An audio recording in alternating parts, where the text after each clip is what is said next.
All right, all right, all right, all right. Shalom, shalom, and shalom, Sister Deborah, prophetess in the wilderness. And you know what? That's all right with me. Coming again on this Devil platform with another message. And I will say this is a lovely, lovely day in which the Most High Yah has made. And I, Sister Deborah, shall and I will rest therein. I'm coming with a warning to the body of Christ. And I'm speaking of the true church. Many would call themselves the body of Christ. Many would call themselves the true church. But I'm speaking of the saints that reside in the body of Christ. I'm not speaking to any and everyone. Okay, so understand this message is not for you. This is not a clown show or an entertainment show. This is the prophetess coming to warn the body of Hamashiach, which is the body of Christ. And I'm warning the true saints. Now, I want to say this. This is a message in which I have covered in time past.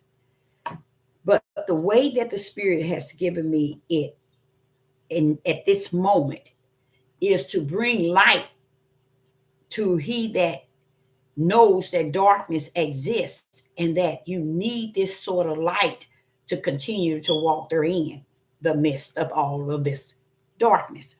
So I come to you with a warning to take this and put it in your spiritual backpack because you're going to need it.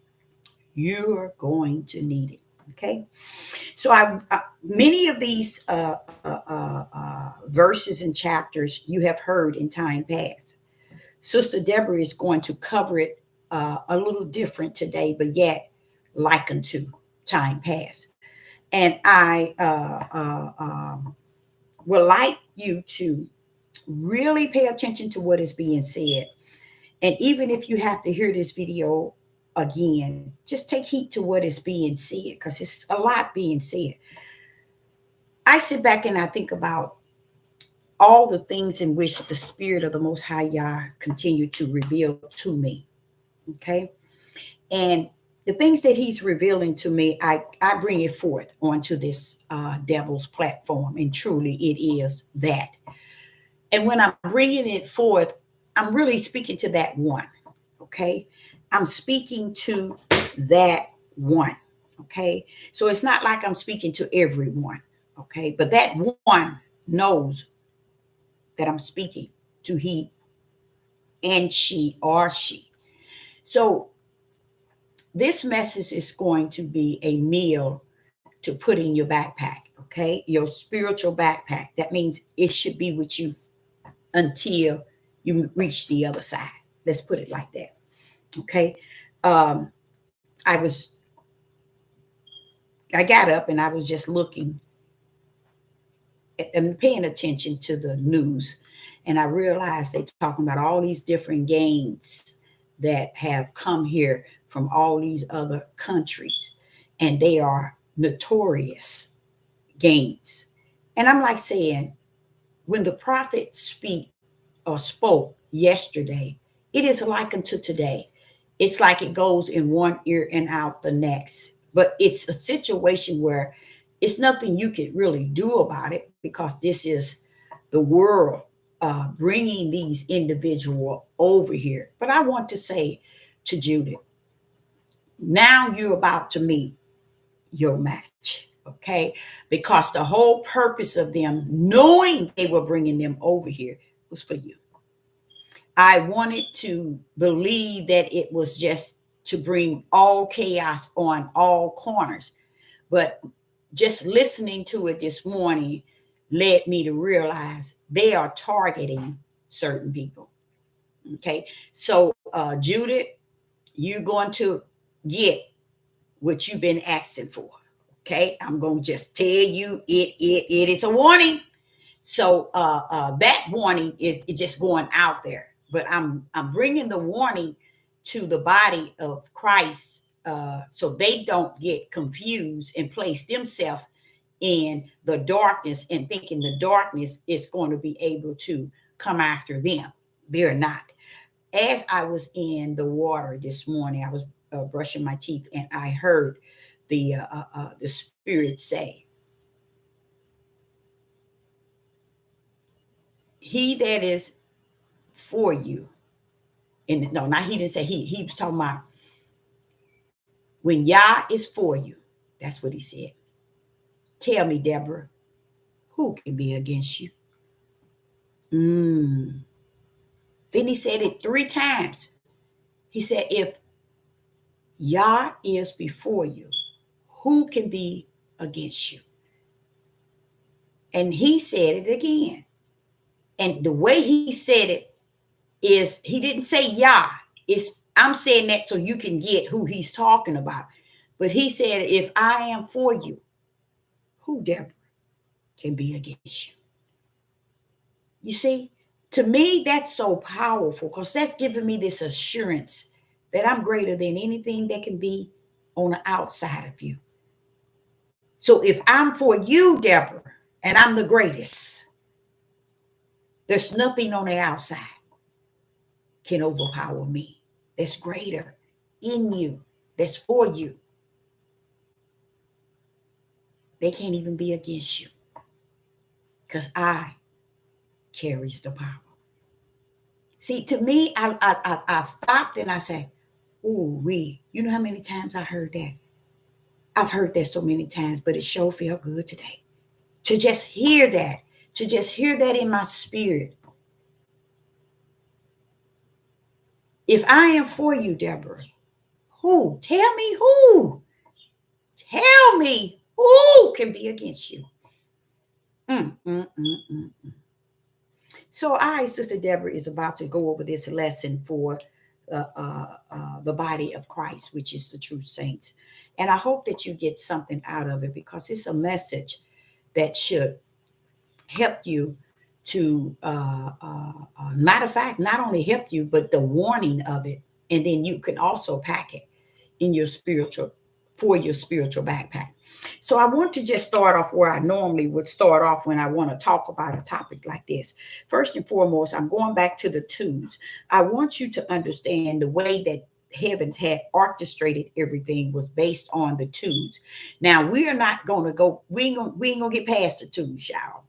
I know they never taught it. I know they won't teach it. I know they won't preach it. I know they won't reveal it. They won't do any of that, and they're not held liable to.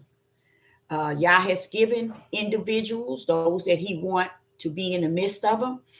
And if they choose to not hear the ear or have the ear to hear, it's because they're not entitled to the beautiful gift that Yah has put before those that are of the light.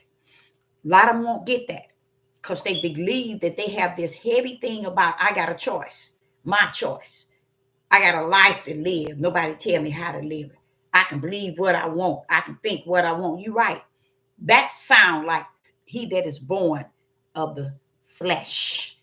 That sound like he that is born of the flesh that really think the power and the control is within them.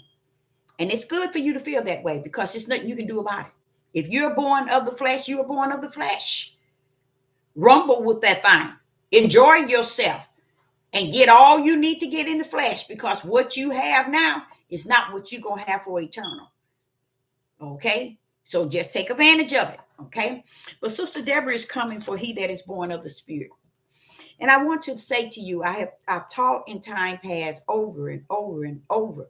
And I know that I am giving it to a people that are found in the body of Hamashiach. I also know that these people are the saints that reside in the body of Hamashiach. These are not people that's all over the world and people who are going to and fro and walking in all this darkness and calling themselves light. No, that's not who I'm speaking to. I'm speaking to he that is of the body of Christ, which is the body of Hamashiach, the true saints. And this is the warning that is given unto you so that you can be able to pack it up and put it in your spiritual backpack. Okay, I want to go back to the twos. Understand the twos. The way heavens orchestrated everything on the earth is broke down in twos. And this here I found to be very, very powerful tool because it made me realize that everybody who are booming now talking about science and this third eye and this Anunnaki and all these fallen angels and these giants, these are people who are adding in to what the reality is. And when they add all this in, you get lost. Okay. You get totally lost. But the tools bring you back to reality. Okay. When you understand the tools, it brings you back to the reality of the spiritual reality of the creator. It don't bring you back to my reality. It don't even bring you back to your reality. It bring you back to the spiritual reality of creation. Okay. Because right now I do, as a prophetess in the wilderness, I am beholding all these people pulling up and coming up with all kind of understanding and wisdom and knowledge. But see, how do you measure it? By the twos. You're going to find them. It's okay for them to come in like they're coming in with a wisdom and their knowledge. Why? Because you have to be able to rightly divide things based on the twos. Okay. And when you see it and you hear what they're saying, then you weigh that thing. But you weigh it by the twos. Don't weigh it by itself. Okay. Don't just say, oh, what they said is good or it sounds good. I believe it because it makes sense. It ain't about making sense to your flesh. That's another thing I hear people say. Oh, that makes sense. No, no, no. It's not about making sense in your flesh or to your flesh. It's about making sense in the spirit. Okay, those going back to the tools. So this is what this whole topic is going to bring warning to, is the body of Hamashiach, which is the body of Christ, the true saints. Is to tell you pretty much what you are dealing with right now, and that it is no play, and it's not going to be it's not going to be in over and up for you. It's going to be exactly what Sister Deborah is telling you that is before you. Okay, so let's start. So I go into Genesis chapter 3 and verse 5. Is it 5 or 15? I think it's 15. Genesis chapter 3 and verse 15. We have to first and foremost, we're going to have to step out of 3 and 15 for a moment, because the spirit that's in me, which is the Ruach, is saying, I need you to back it up a little more. And when he said back it up a little more, he told me exactly where to go. He wants me to go to the creation of Adam. Okay, so I'm going to be obedient to the spirit that's greater in me. I'm going to be obedient to what he's saying. He wants me to say something here in Genesis chapter 2. Okay, and we're going to start with verse 7. So what I did not have was this chapter nor this verse listed on my study guide, on my guide. But I'm going to add it based on the obedience of he that is in me that's greater. He's speaking to me and he wanted me to back it back to Genesis chapter 2 and starting with verse 7 and 8. I had plans to start it from Genesis 3 and verse 15, but the Ruach that's in me wants me to back it back a little further. And what the Father is saying, Deborah, I want you to understand the twos go further. You see, I had no idea. So that's new to me. That's new to me.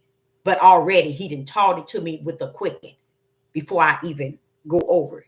He already done broke it down in me, even though it was something I never gave it a thought. But I'm going to bring it to you all because I never thought to even add that as the twos, but it is so true. So let's go there.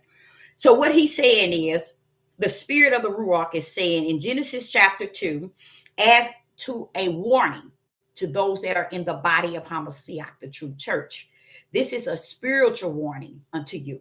So you would know what you're actually dealing with, okay, in this day, okay?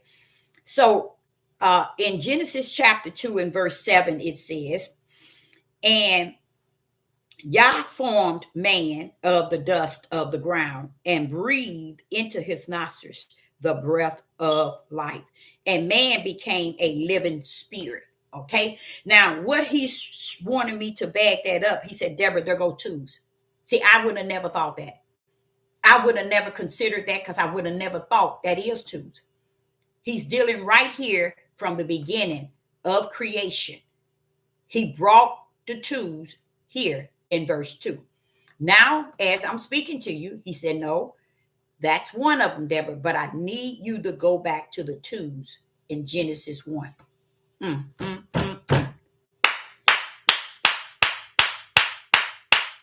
He wants me now to go back to Genesis chapter 2 and verse 27.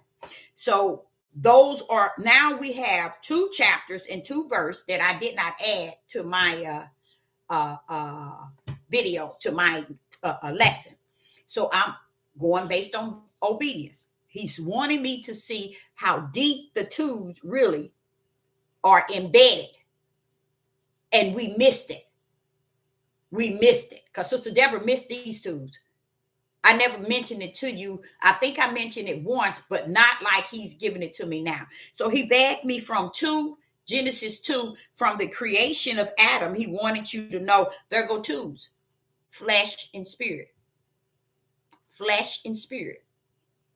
He breathed in him a spirit. And man became a living spirit. He is flesh and he has a what? A living spirit. Okay? So there go the twos. There's 2 parts to you and I. We are flesh and we have our spirit. There go the twos. Then he said, I need you to bump them even further because I want you to see from the creation of how you teaches them that I built the foundation of everything on twos. I just want to show you that in Genesis 1 and verse 27, it is said, so Yah created man in his own image, and in the image of Yah created he him.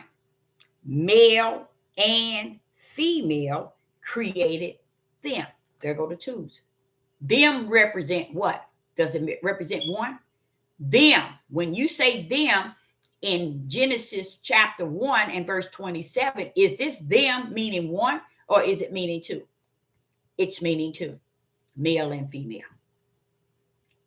Okay, so there go two again.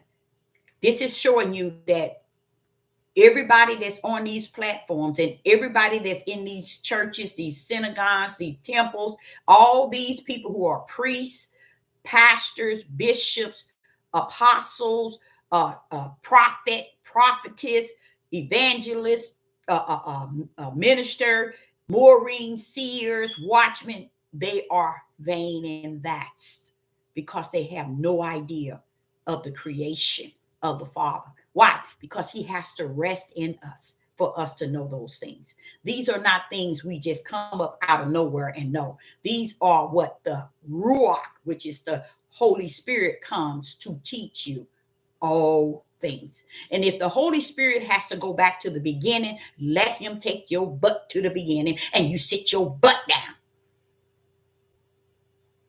Let him do what he does best. And that is, he can teach you all things. Be ready and quick to listen and slow to speak. That means don't let your flesh start interpreting things and assuming things is the way you understand it. Listen to the quiet voice of that awesome teacher. The Most High Yah is awesome. The best teacher that can even be found on the earth. He's the only one that can teach you all things. Not one human being on this earth can teach you all things. So why not put yourself into that one that teaches you all things versus that one that can teach you their understanding? You see the difference? So as I'm speaking to you, these are 2 chapters and verses that I didn't add to my twos. But he forever teaching me, and I'm forever learning. So I believe or even on my deathbed, is going to be learning something. Why? Because he's so great in me. He's willing to speak to me every day to remind me that he is all that and some. And I give him all praise, and I give him all honor. I give him all glory. And I just thank the Most High for even suffering me to get to know him, to be all that. Because 99.9 don't know him like that. I know they say they know him, they get him, but their fruits identify really who they are. The hearts and their minds, and how they conduct themselves tells the whole story. Are you about him, or are you about you? You see? So here he brings me back to Genesis. He said, now, Deborah, now do you see twos up in there? I said, I see twos up in there. He said, now this is what he's saying to me now. Now he's digging in this, y'all. The Ruach is teaching this because he didn't took me from mine. Start right here. Look, Genesis chapter is supposed to be Genesis chapter 3 and 15. That's where I start. He got me way back in Genesis now. He got me back in Genesis 1. Where are we going, Father? Come go with me, Deborah. I'm going to take you there. And when y'all take you someplace, shut your mouth and listen and just go. And he's taking me to the beginning. He said, Deborah, I broke down in twos. The sky, the heavens from the earth. Woo, Father God. He said, I broke down the difference from day and night. Woo, Father Yah. He separate the twos so it can be two, y'all. I gave them the moon and the sun. Two. Why is it two? Because they serve two separate entities. They purpose. Let's say it like that. They serve two separate purposes. So he's showing me that at the beginning, he always revealed himself as twos. Every creation he created, he always showed them that it was based on twos. So when I pull up and I'm teaching you all, the twos will help you a great deal because it'll give you a better way of rightly dividing everything and to get what is right in order from that which is unright. The twos will break that down to you. But what the Father has just blessed me with this morning, that the twos started in the beginning. I was always separating one from the other so that you can see that one serves one purpose and the other serves another. You see? So he's saying that, Deborah, it started in Genesis. Remember that book I told you? That if they didn't get Genesis, they'd miss the book that they read. They missed it. Because Genesis hold all the righteous part of how he orchestrated and created everything. Yes, man has put their little smear in there, but he has sealed it to where heads, those that has the light, those that has are the vessels can still see in darkness. No matter how they have smeared everything, that Ruach is going to allow you to see it for what he created it to be, not how man has smeared it. Okay, now I'm going now. I appreciate that. And you know what I'm going to do today as my own treat? I'm going to go back into Genesis 1 and 2. And I'm going to see it. And I know already I do got a little tear in my eyes because I'm sitting here trying to do this video and I'm listening to the Ruach in me teach me as I'm speaking to you. And I find that to be what it always is. He's awesome. He can do that. Can't nobody do that to you. Can't nobody do that for you. Can't nobody do that through you. But the Ruach that rests therein in you. He the only one can do that. I got my lesson all set over here. He all over on this end. But it feels good because I want it to be about what he wants it to be about.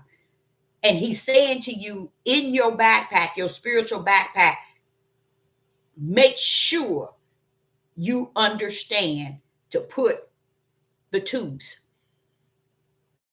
He said it goes back further than what Deborah has spoken. It goes back from the beginning.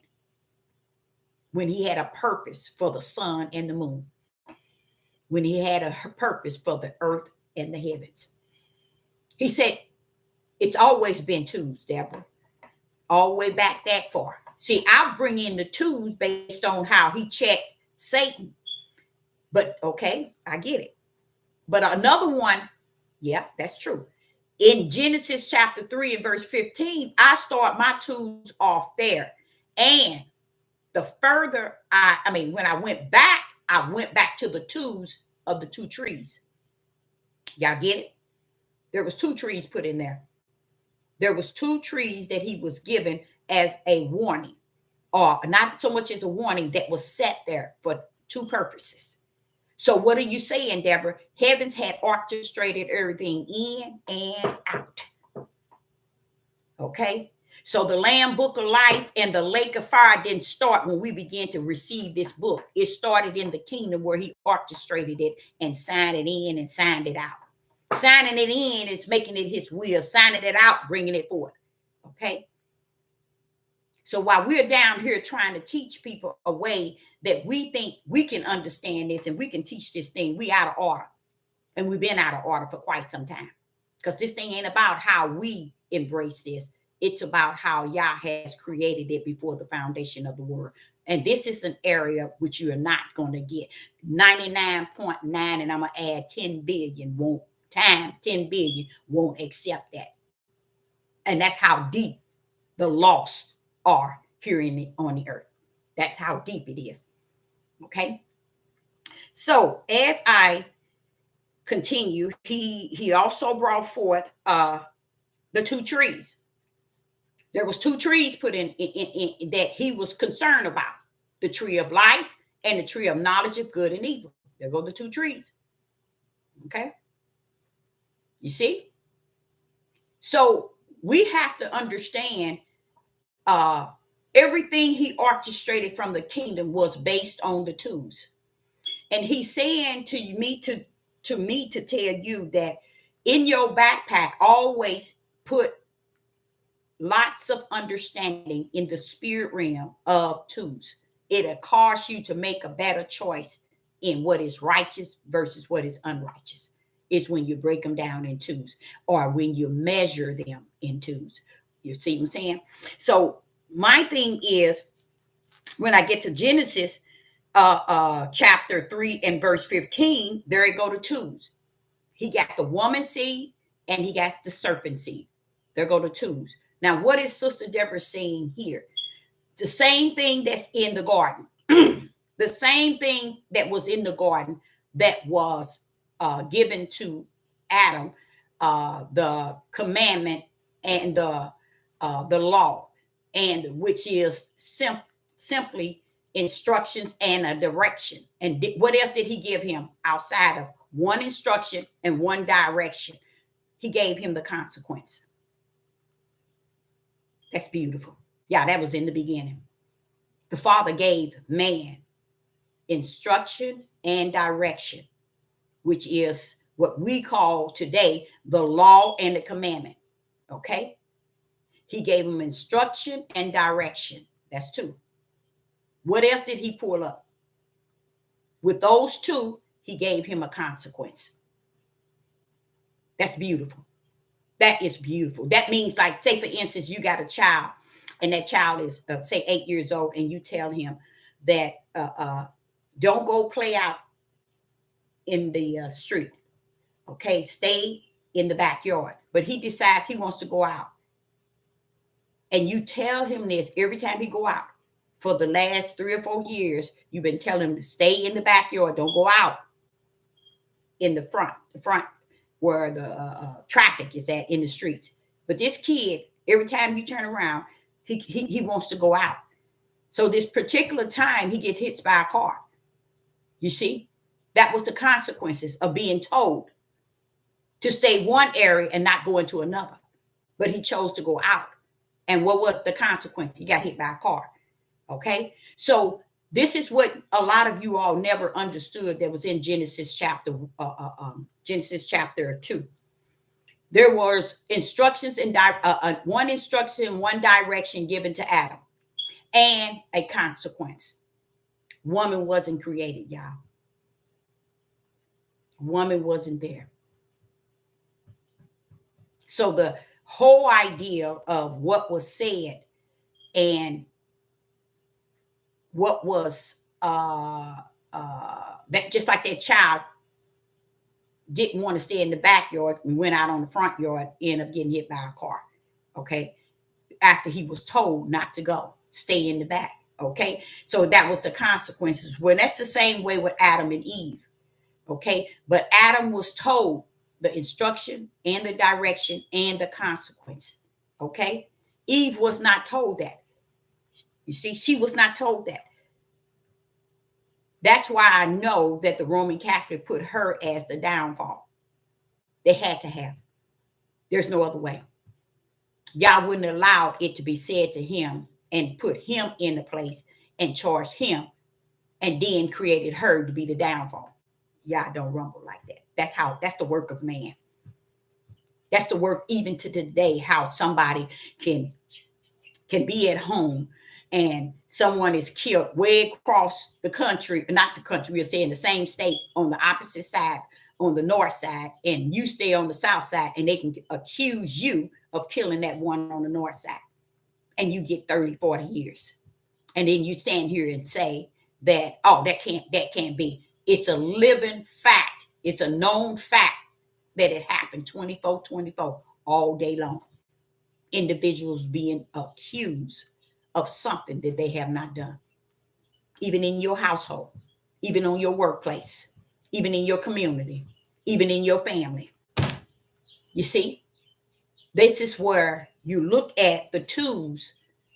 Is he wants you to understand there was one that he spoke to, but he gave him one instruction, one direction. That's two. And what did he give him?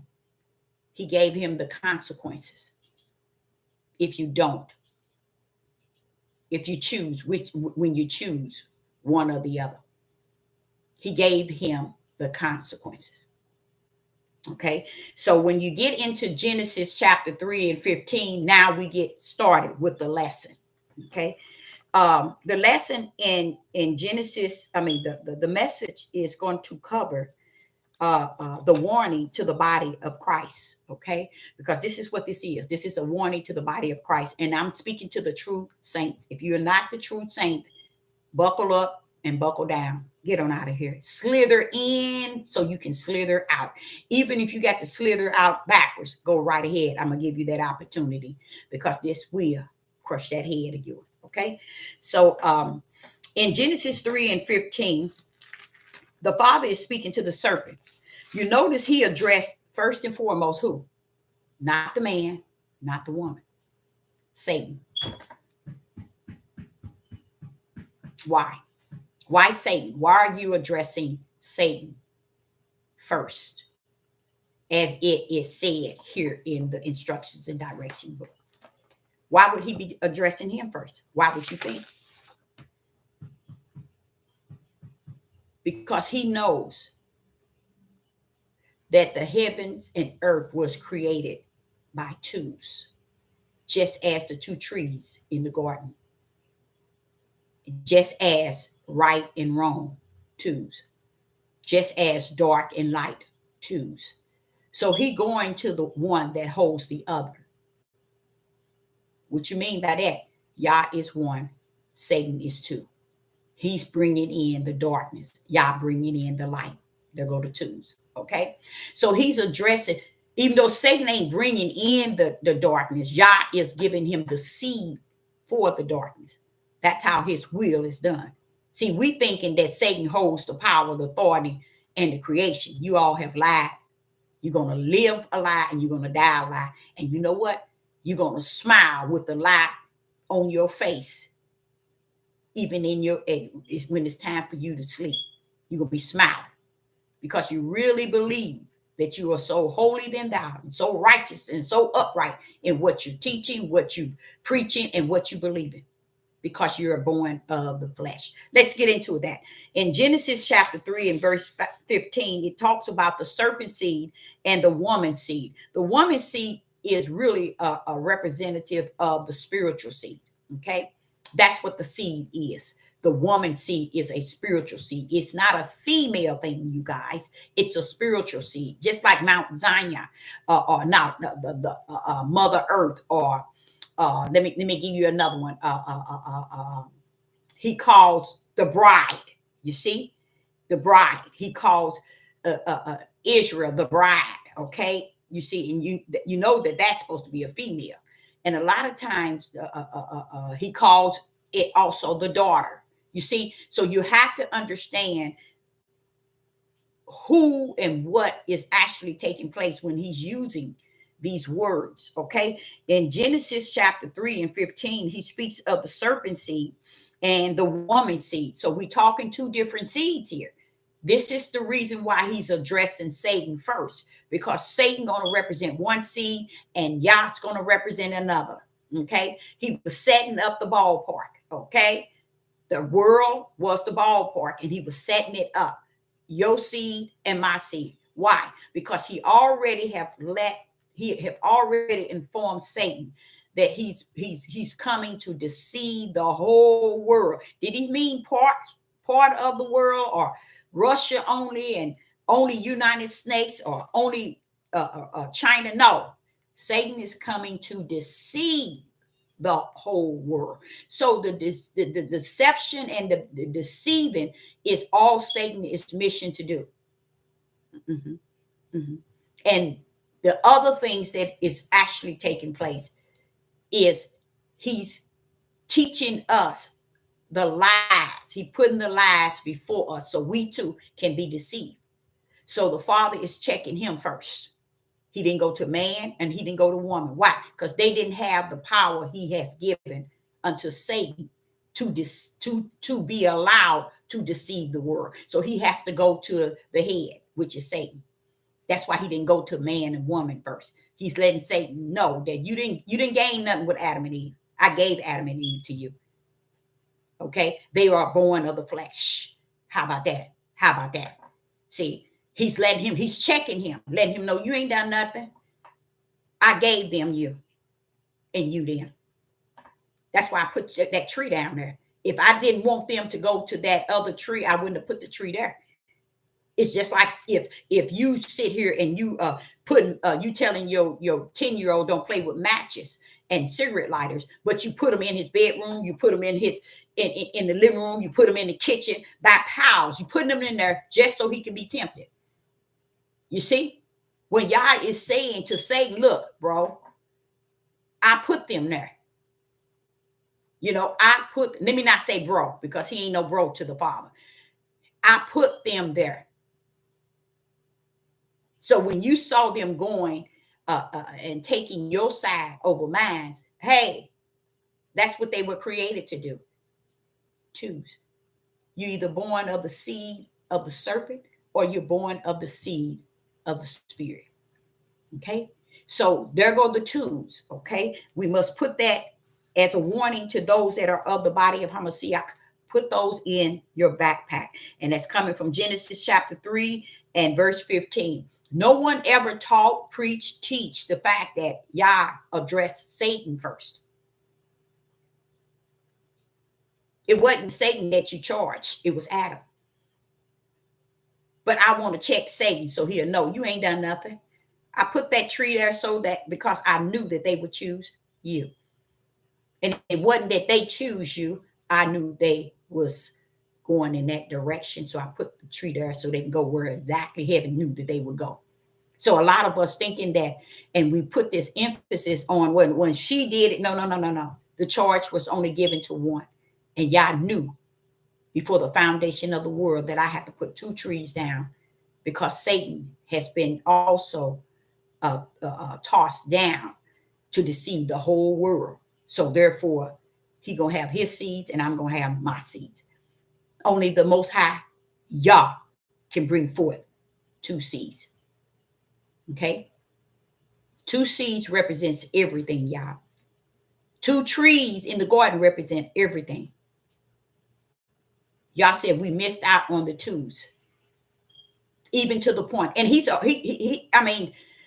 I I wish I could say more than 100. I can't say infinity. He is always correct and right. Because when he said and he gave man his image and his breath, his image is a spirit, like unto him. He's a spirit, so he give each and every last one of us a spirit. Okay?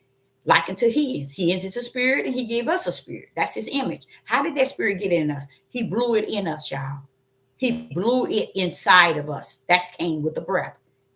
Okay? So that's why we are existing. We are not existing because of a soul. We're existing two ways, flesh and spirit. Nothing else. Okay.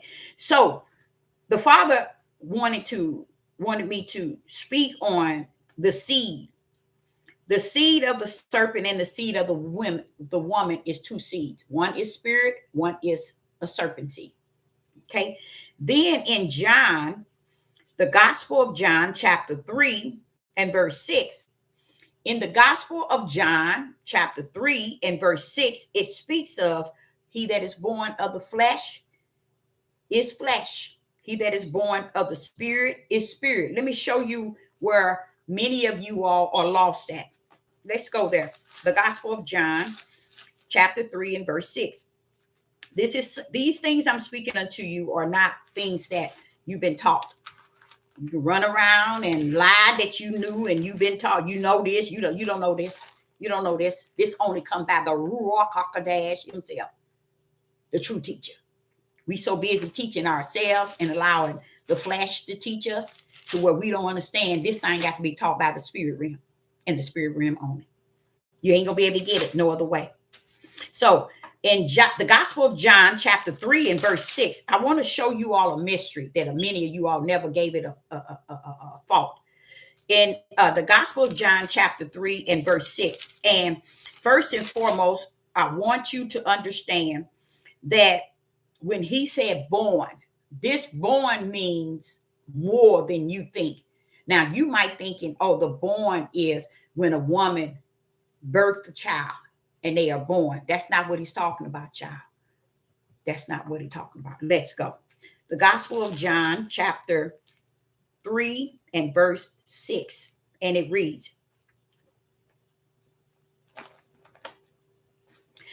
I think I'm going to have to go up to verse 5. That wasn't my plan, but I feel led by the Spirit. Okay. The Gospel of John, chapter 3, verse 5. And Yeshua answered, verily, verily, I say unto thee, except a man be born of the water and of the Spirit, he cannot enter into the kingdom of Yah. So what makes you all think that you're going to just enter into the kingdom because you're a Hebrew Israelite? Because you're a true Jew. You see?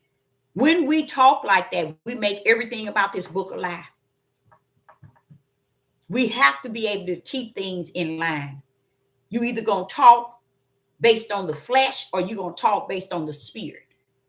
Why? Because greater is he that is in you, which is the spirit of the Most High Yah, who is the true teacher, or you yourself teaches you yourself your own understanding along with other flesh that's out there teaching you. Now listen to what he says. He's saying, Yeshua is telling them, you ain't going to enter into the kingdom. You're not going to enter into the kingdom unless a man be born of the water and of the spirit. He cannot enter into the kingdom. Now, this is the mystery that many 99.15 billion don't get. And they're not going to. So Sister Deborah is not giving this message to the world.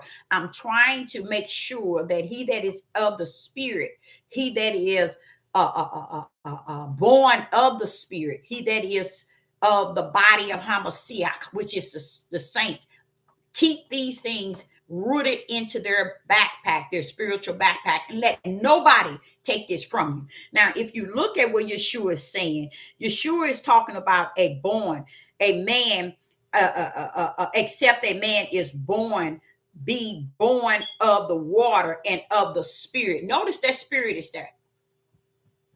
The water is lowercase, but the spirit is where the power is at. Notice it's capital. You see that?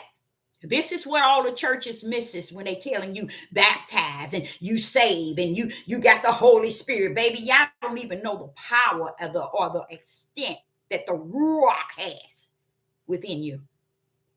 If he's there. Now, if he's there, you should have been able to identify him like I identify him. You can't identify the Most High Yah different than I identify him.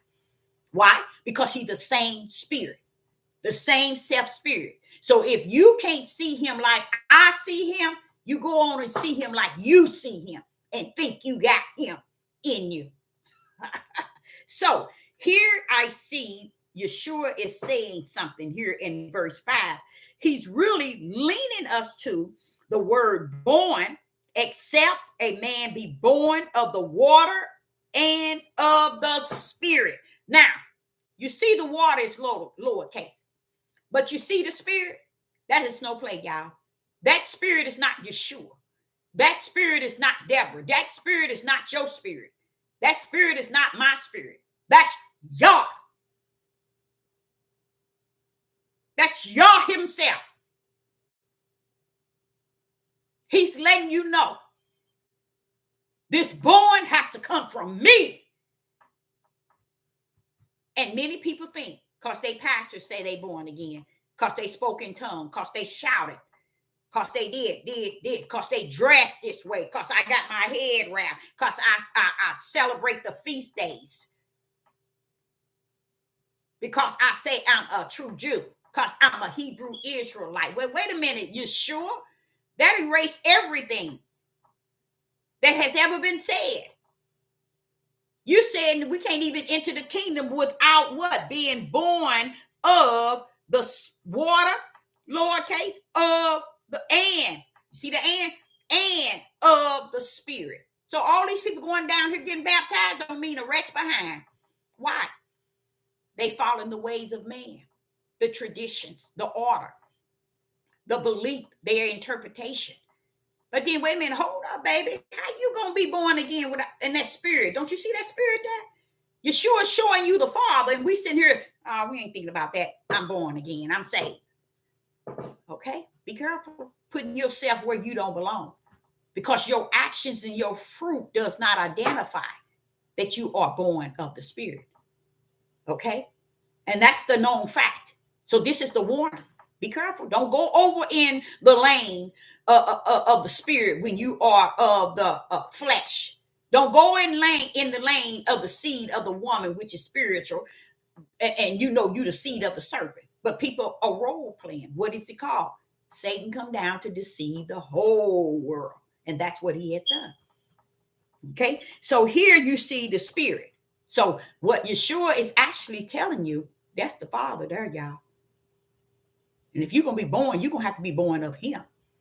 Going back to what Sister Deborah been teaching for the last 6 years. You ain't coming out that kingdom being born one way to your mom and your daddy. And you want to play the role. You the goody kid. You the best one. You the quiet. You the meek one. You the holy one in the family. Baby, no, you ain't. You who you role playing you are. Because the spirit doesn't show that you have no fruit to identify that you are the fruit of the spirit. You have no works of the spirit. See, the works is not of the flesh. It is of the spirit. Then you got to go into the biblical and try to understand, well, what is the works of the spirit? Would you be successful? No, because you still got to have that teacher, that great, awesome teacher, which is the Ruach in you to teach you what you're trying to go in and find. You're still lost. So what people do, they be content with living in the seed of Satan. They be content with living in darkness because they can't find their way of who they are. All the things have been, that's what he says to me over and over. Things are plainly seen, Deborah. It's plainly seen. This is what they run around talking about, a choice. Your choice was made in the kingdom, not on the earth. What you just doing is playing in your living, playing the role. Okay. So here he's saying that you cannot enter into the kingdom. Why would the Son of Man, why would Yeshua make such a powerful statement that you cannot be into the kingdom if you're not born of the Spirit? I'm getting ready to show you the power of what you all keep bypassing regarding he that's born of the flesh versus he that's born of the spirit. Yah has fully made it known to heathens that he has given the truth to teach that thing in a way that you today should be able to know where are you? Are you born of the seed of the serpent? Or are you born of the spirit seed? So now we're in he that is born of the flesh or he that is born of the spirit. Now you have to understand the born is not meaning you coming out your mother's womb and you're born into the world. That's not the born that's being spoken. Now there's two borns. There's two births, two borns. You're born twice. You're born from the kingdom, a way that Yah has called you to, and you're born out of your mother's womb. There go the twos, Yah. There it go again. There go the twos. See how clear the twos can pull up and show out? Because the twos that's what make people confused about being born again. Because they trapped on that natural born as a child and think that because they get baptized, they can be born again. Because you speak in tongues, you born again. Because you shout, you born again. Because you got your head wrapped, you born again. Because you dress this way, you born again. Oh, no, no, no, no, no. Before Sister Deborah had clothes on, before Sister Deborah had flesh on, before Sister Deborah had anything, the kingdom had already signed me in and signed me out. As what? Born of the flesh or born of the spirit. You see how powerful the kingdom, the throne of the Most High Yah is? You see how powerful the kingdom and the throne of the Most High Yah is? It's showing you y'all don't rule nothing over me. You don't control nothing. I controlled it from the beginning. Check. They ain't gonna check because they are born of the flesh. And they will rather live and die believing that they are born of the flesh. It's just like an alcoholic. They will continue drinking until every organ in them is destroyed and they die. But yet they will not say that I was an alcoholic. Oh, that's how fully the denial is there. A man would say, or a woman would say that I'm gay, and this is the way I was born. A full denial. When you came down as one seed or the other.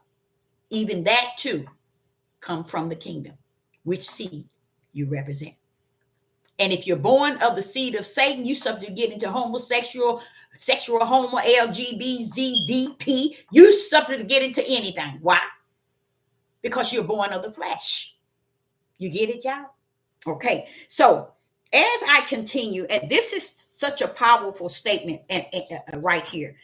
Yeshua went on to verse 6 and he says, that which is born of the flesh is flesh. Now we know we all come here flesh. We know we all here come through the womb of a mother to be born. So that's one birth, right? But born, that's one way we come born. But there's another way we come born. And that is what is in us. Is it the seed of the serpent or is it the seed of the spirit? Is it the seed? Is it you born of the flesh or are you born of the spirit? That means you're coming down to the earth. And if you're living your flesh, then you are born of the flesh. But if you're living the spirit, you're born of the spirit. Well, what do you mean by that? Just kind of take heed to what Yeshua is saying. Look at that capital letter. Spells out spirit. That's the spirit of the creator, y'all. How can you override that? Even your ways you have done throughout your life can't override if he created you to be the spirit. That's another way of identifying the twos. If he created you to be the spirit, that's who you are. And the world can't take it from you because heaven has assigned you to that. Where did he assign it? We're going to get to that. He assigned it in one or the other, one book or the other books. He had already assigned you before you got to the earth. That's why you must salute the birth of Yah and how he brought you forth. That's what we need to be saluting. The fact that am I born of the spirit? Did he allow me to be one that's born of the spirit? Or did he allow me to be one that's born of the flesh? That's why I tell y'all, all this faking it, thinking you're going to make it, it ain't going to get it. Your fruit has been identified by Sister Deborah. And I am who I am. Say that I am. So I don't have to be justified, clarified, and identified that, oh, she don't know what she's talking about. Oh, no, that's not right. That's not true. No fruit, no works, no nothing. It's not identifying you as he that is born of the Spirit. Okay, so when you get to verse 6, we in the Gospel of John, chapter 3, and verse 6. That which is born of the flesh is flesh. So what he's saying is, when you come out your mother's womb, that's one birth. The other birth is you come to do the work of your flesh.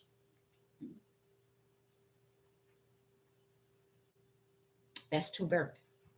You the birth out of the womb of your mother, and then you birth to walk in your flesh. Or, watch this here, and that which is born of the Spirit. Look at that capital Spirit back you up. Oh, praise the mighty God. Look at the backing up. Look at the backing up. You know how these guys be lifting weights and showing. Look at the backing up of the Spirit. Bam, showing up. You see? Look at y'all. Pull it up. Look at what this is saying, you all. Not here, Sister Deborah. Just look at how they have placed that there and might have smeared it, but y'all show you exactly what it's saying. Listen to what it's saying. He's letting you know he that is born of the flesh is flesh. That means you're going to do the work of your flesh. That's why so many people running around here. This is my choice. I do what I want to do. I got one life to live. Nobody tell me to do what to do. I live it the way I want to live it, because they don't understand you are living it. You living out your flesh because you were born to live out your flesh. Y'all, that's a powerful message. That's a powerful message in itself. But then you turn around and wait a minute, hold up, Father. Yeah, you came down strong here. Wait a minute, Yeshua. Wait a minute. You kind of stepped into this one. How did Yeshua step in it? He said, but he that is born of the Spirit of Yah. Look at it. I know none of you probably have your Bible, but I don't know if you do or not, so I can't say. But if you sit here saying it, which is born of the Spirit. Oh, he didn't let your spirit get the dominion. Because, see, he didn't do you like he did the flesh. You see the flesh, and the flesh is lowercase. He letting you know this all created in the flesh. It was created in the flesh, and it's going to walk in the flesh when it's down here. But when you see the one that's born of the Spirit, who do you see? The Father. Pull up. This one is mine. Why did the Father pull up before the Spirit? They don't get it, Father. Y'all, they don't get it. They don't get it. Too many coming from the left end. They don't get it. Because right here is a prime example of the twos. You see where it says flesh is flesh. It's letting you know you come down here from the kingdom written in as the flesh. You are born of the flesh. To what? To do the works of the flesh. Can someone stop you from doing what you're doing? Or can you get rehab? Or no.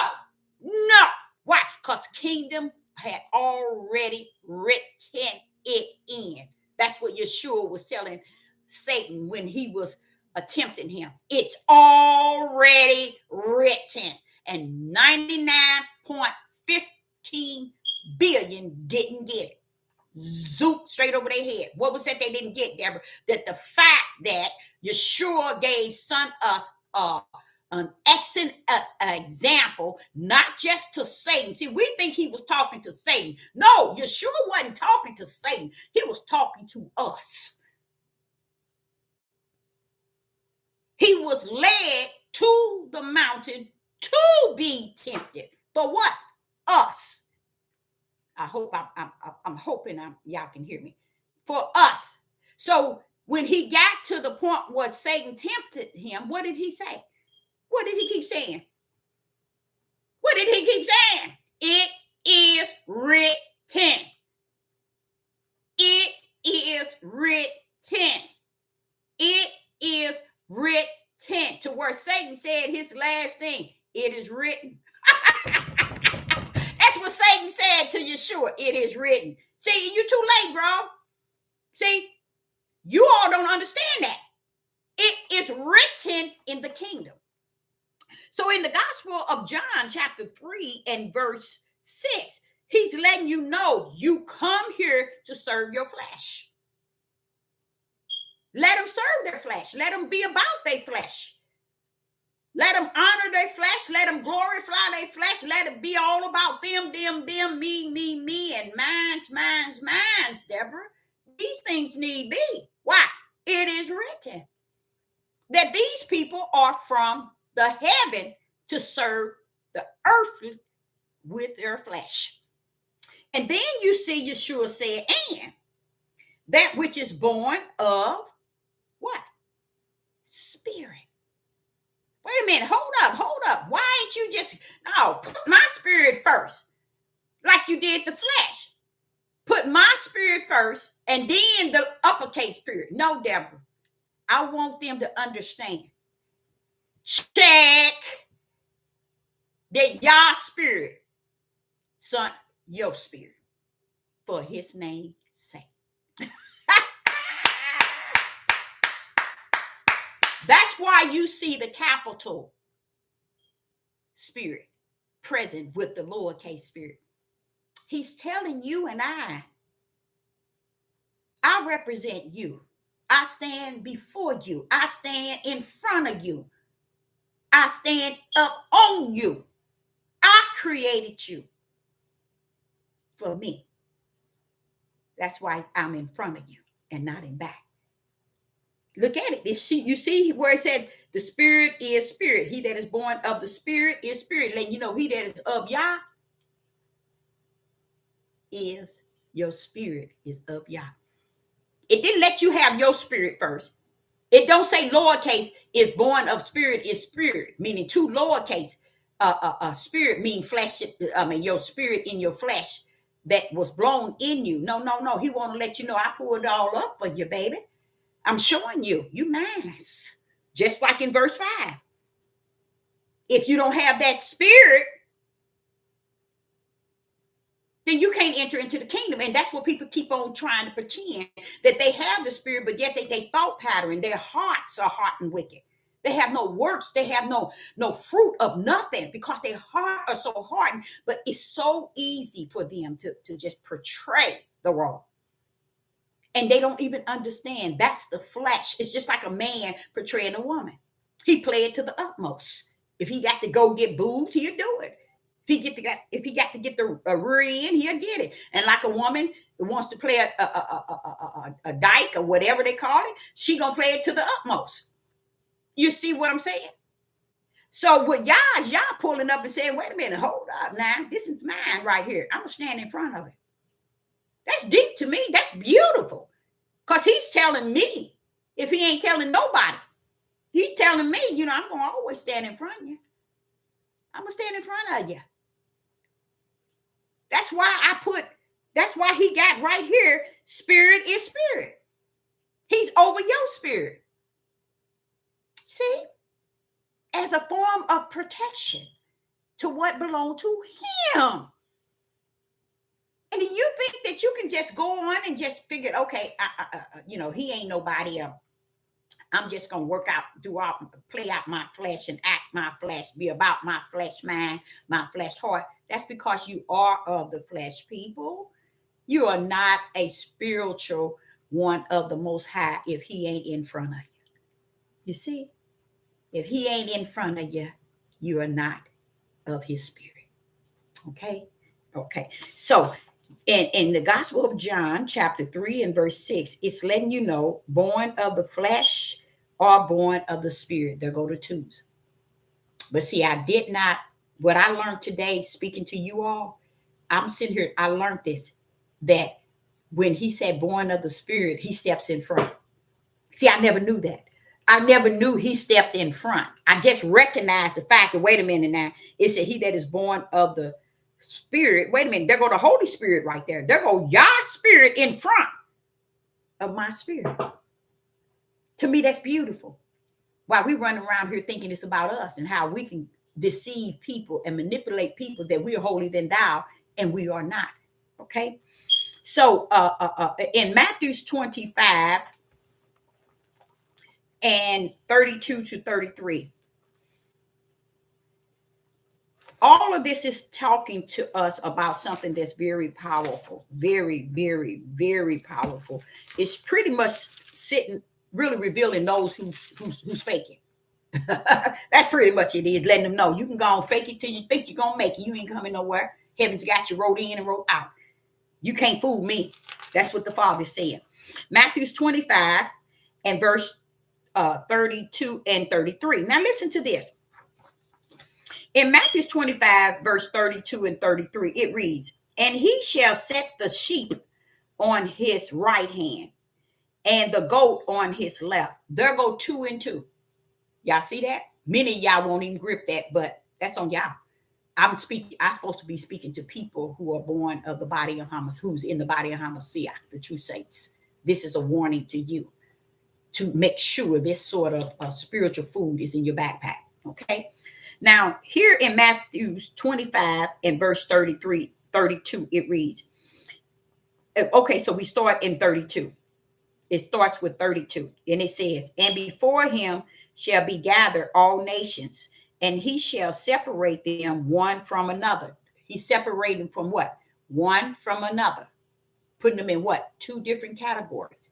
So how are we going to be on this devil platform and lie on the Father as if he don't have it separated from the kingdom?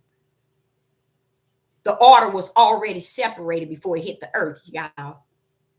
And we are not being taught nor ministering it because we don't accept it in the righteous will. We accept it in the unrighteous, where it's more comfortable for us to live our life. Now, here he says, he's collect all nation and he separate them one from another, as a shepherd divide his sheep from the goats. There it go again. He's dividing the sheep and the goats. There go 2s. Is it saying the cows? Is it saying the pigs? No, it's only dividing 2. Where and who came up with that? The 2s, the kingdom. And Yeshua is letting you know, I collect all nations, but I'm dividing them, Deborah, tell them, only in 2s. Not 3, 4, 5, 6. Only in 2s, or they divided. Okay? So while we go around here and think you can straddle the fence and it can be lukewarm, you go do whatever you want to do. This is a warning. This is a warning lesson. Okay? Now, here it is. He speaks of 2s, sheep and goats. There go the 2s. Okay, now what's next? Verse 33.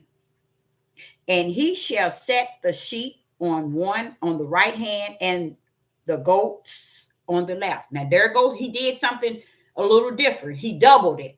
He doubled the 2s. How did he double the 2s? He poured in right hand and he poured in left hand. There go 2s. Right hand and left hand. He poured in 2s. There go 2s. And what was on the right? The sheep. He put the sheep on the right. And what did he do with the goats? With an S, as if there's many, on the left. So there go Yeshua, dividing it into what? The order of 2. Why is Yeshua doing that? Because the kingdom where Yah rule created it that way. That's why he's doing it. While you all are down here thinking, we the true Jews, we the chosen people. No, we are all going, baby, you don't even about know.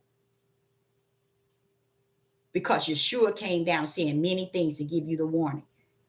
It would be no purpose for him to say, he that is born of the flesh is of the flesh, he that is born of the spirit, if everybody going.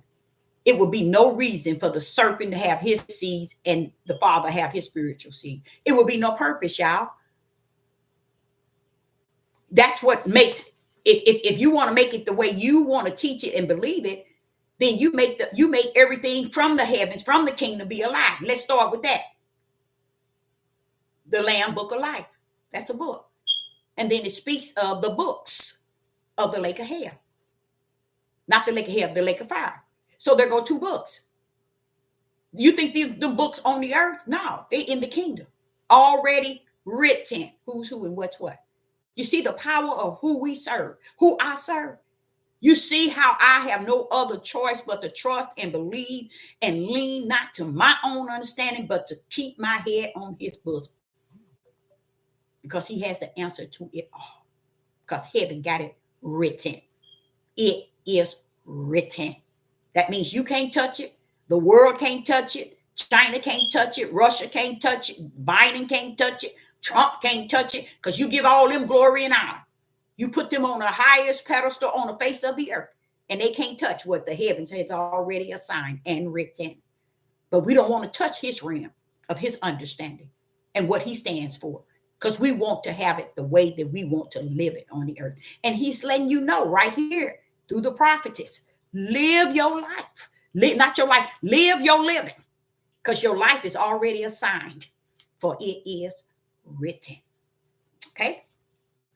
So here in verse 33, Matthew 25 and 33, he says he put the sheets on the right hand and the goats on the left. He's showing you two different direction, left and right. He's showing you two separate things, the sheep and the goat.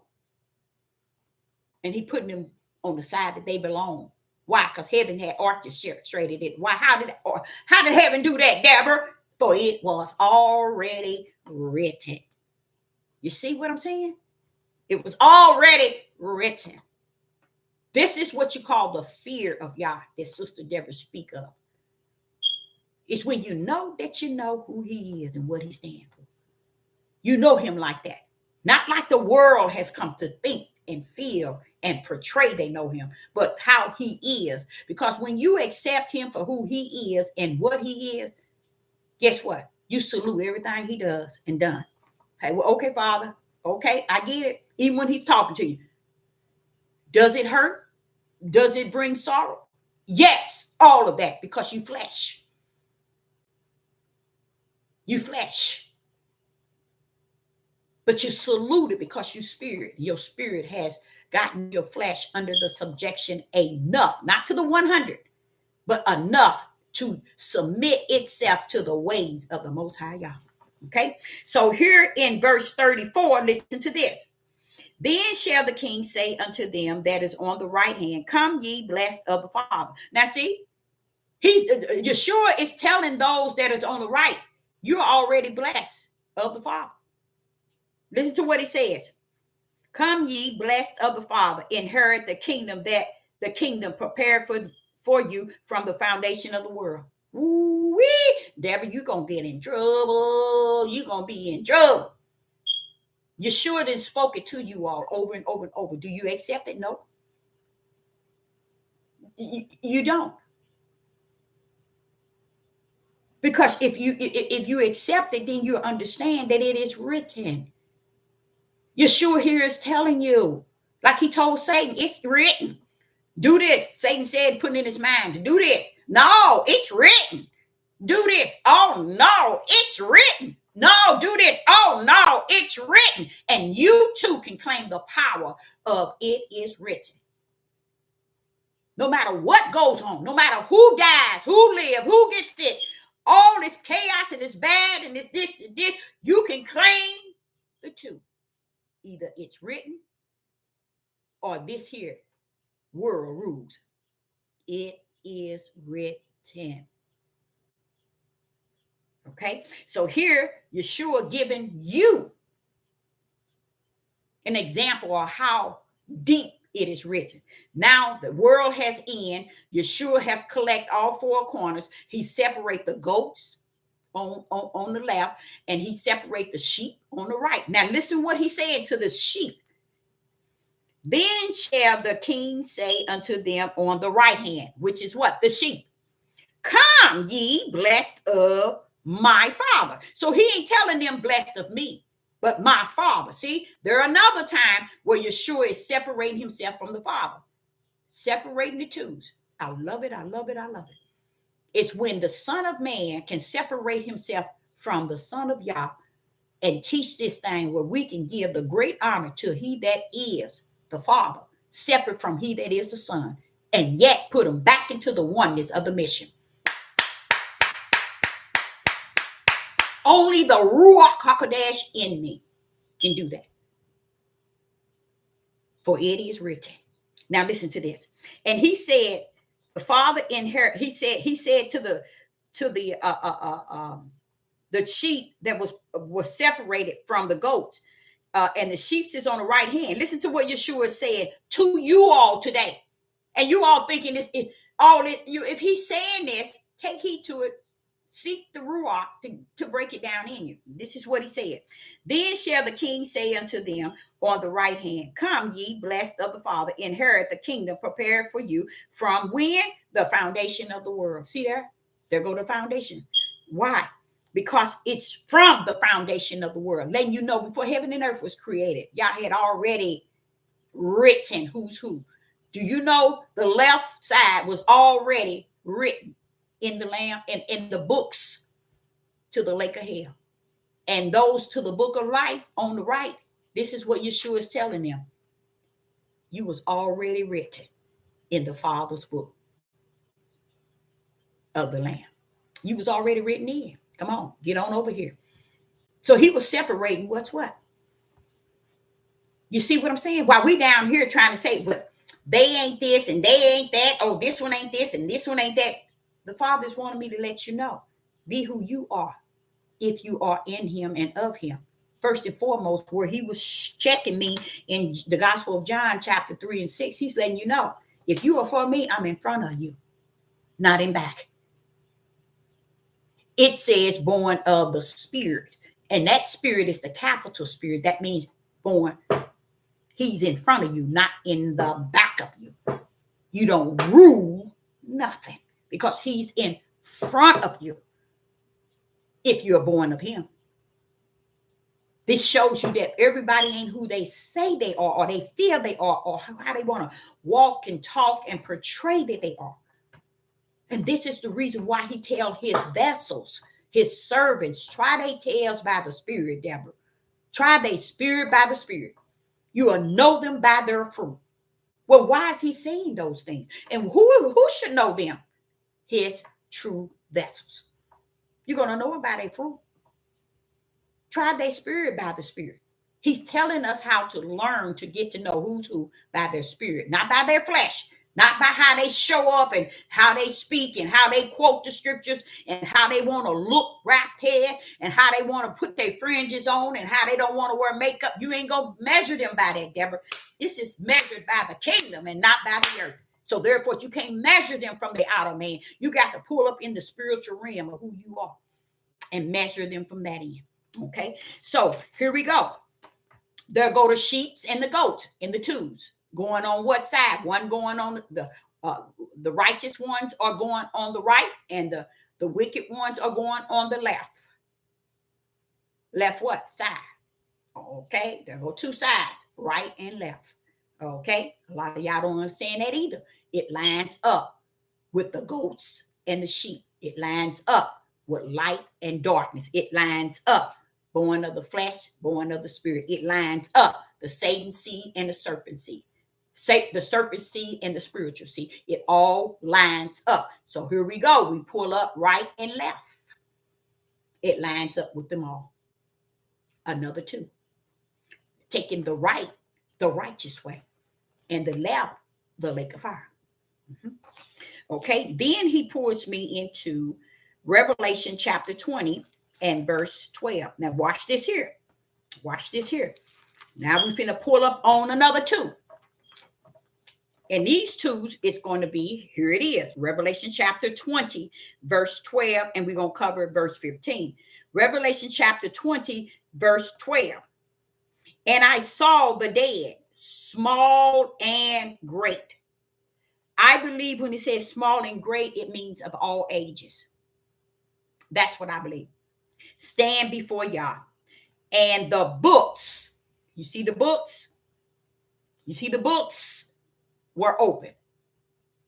This is the book for who? The deads. The dead. The dead represent eternal lake of fire, you guys. Revelation breaking it down to you so you can get it. But through the ruach where he smeared that thing out for you, give you the fullness. Okay, now here it says, Revelation chapter 20, verse 12. And I saw the dead, small and great, stand before Yah. This is John telling and the books, you see it? Books. That's one book. Those are one sets of books. Were opened. You see that? Who was that book open to? The dead, y'all. Those who go into the lake of fire. The books represent them with an S on it showing you that's how many. That means the majority, you guys. You see, while we're trying to place everybody in the eternal heaven, you can place them wherever you want in your flesh. If you born of the flesh, you're going to place yourself and everybody else one place, and y'all got them playing somewhere else from the kingdom. It is wrote in. Okay, so watch this here. So now the dead is standing before y'all, and the books are open. Their names are in that book, y'all. In those books with an S. So now you're dealing with two books, the Lamb Book of Life and the books. There go the twos. There go the twos. Now listen to this. Verse 12. And another book. There it go. There it go. Showing you two different books. One is called books with the S. Those are the people who are dead, who's going to the lake of fire. Okay. And it says, and another book, here goes singular, the book was opened, which is the book of life. The dead were judged out of the things which were written in the books. So those who go into the lake of fire, their name is written in what you call books with an S, because it's majority of them going there. That's where they actually going, y'all. I know everybody want to place everybody into the eternal life. You can place them wherever you want. Tell the truth and stop swinging out with the devil. Stop giving the devil what he needs, because a lot of you all are doing that. You're speaking to each other and others. Oh, this, he'll forgive you. You this, and this is what make people not turn and realize, who am I in you, Father? That's why they won't seek the bosom of the Father. They won't go to his throne. They won't fall out on before him. They won't do none of that, because the mouths of people keep telling them, you already in there. You a Hebrew Israelite. You see, all the reason on the flesh of the earth, on the earth, and they don't even understand. Before you was an Israelite, your name was already written in the Lamb Book of Life, or in the books to the lake of fire. So why are you down here orchestrating people and telling them they got us for show in the book of life?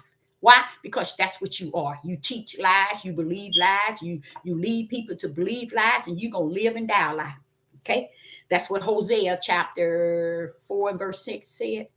Or was it 6 verse 4? My people perish. He ain't ashamed to say that they perishing. He ain't ashamed to say that because of knowledge. But he definitely tell you why.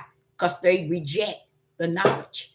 And they live and die, Deborah, not knowing what you're trying to teach them, these people today. Okay, now listen to here. Listen to this here. We still in verse 12. And it says, the dead were judged out of these things which were written. You see that word written? If you all knew the power of the word written, you would understand that Yeshua went out in the flesh to fast for those 40 days to be tempted. That means he was given an order from the kingdom that you're going to have to be tempted, and you have to bring these statements forth for Sister Deborah, for me, and those that are of the body of Hamashiach, the true saints, the vessels of the Most High Yah, his servants. You have to.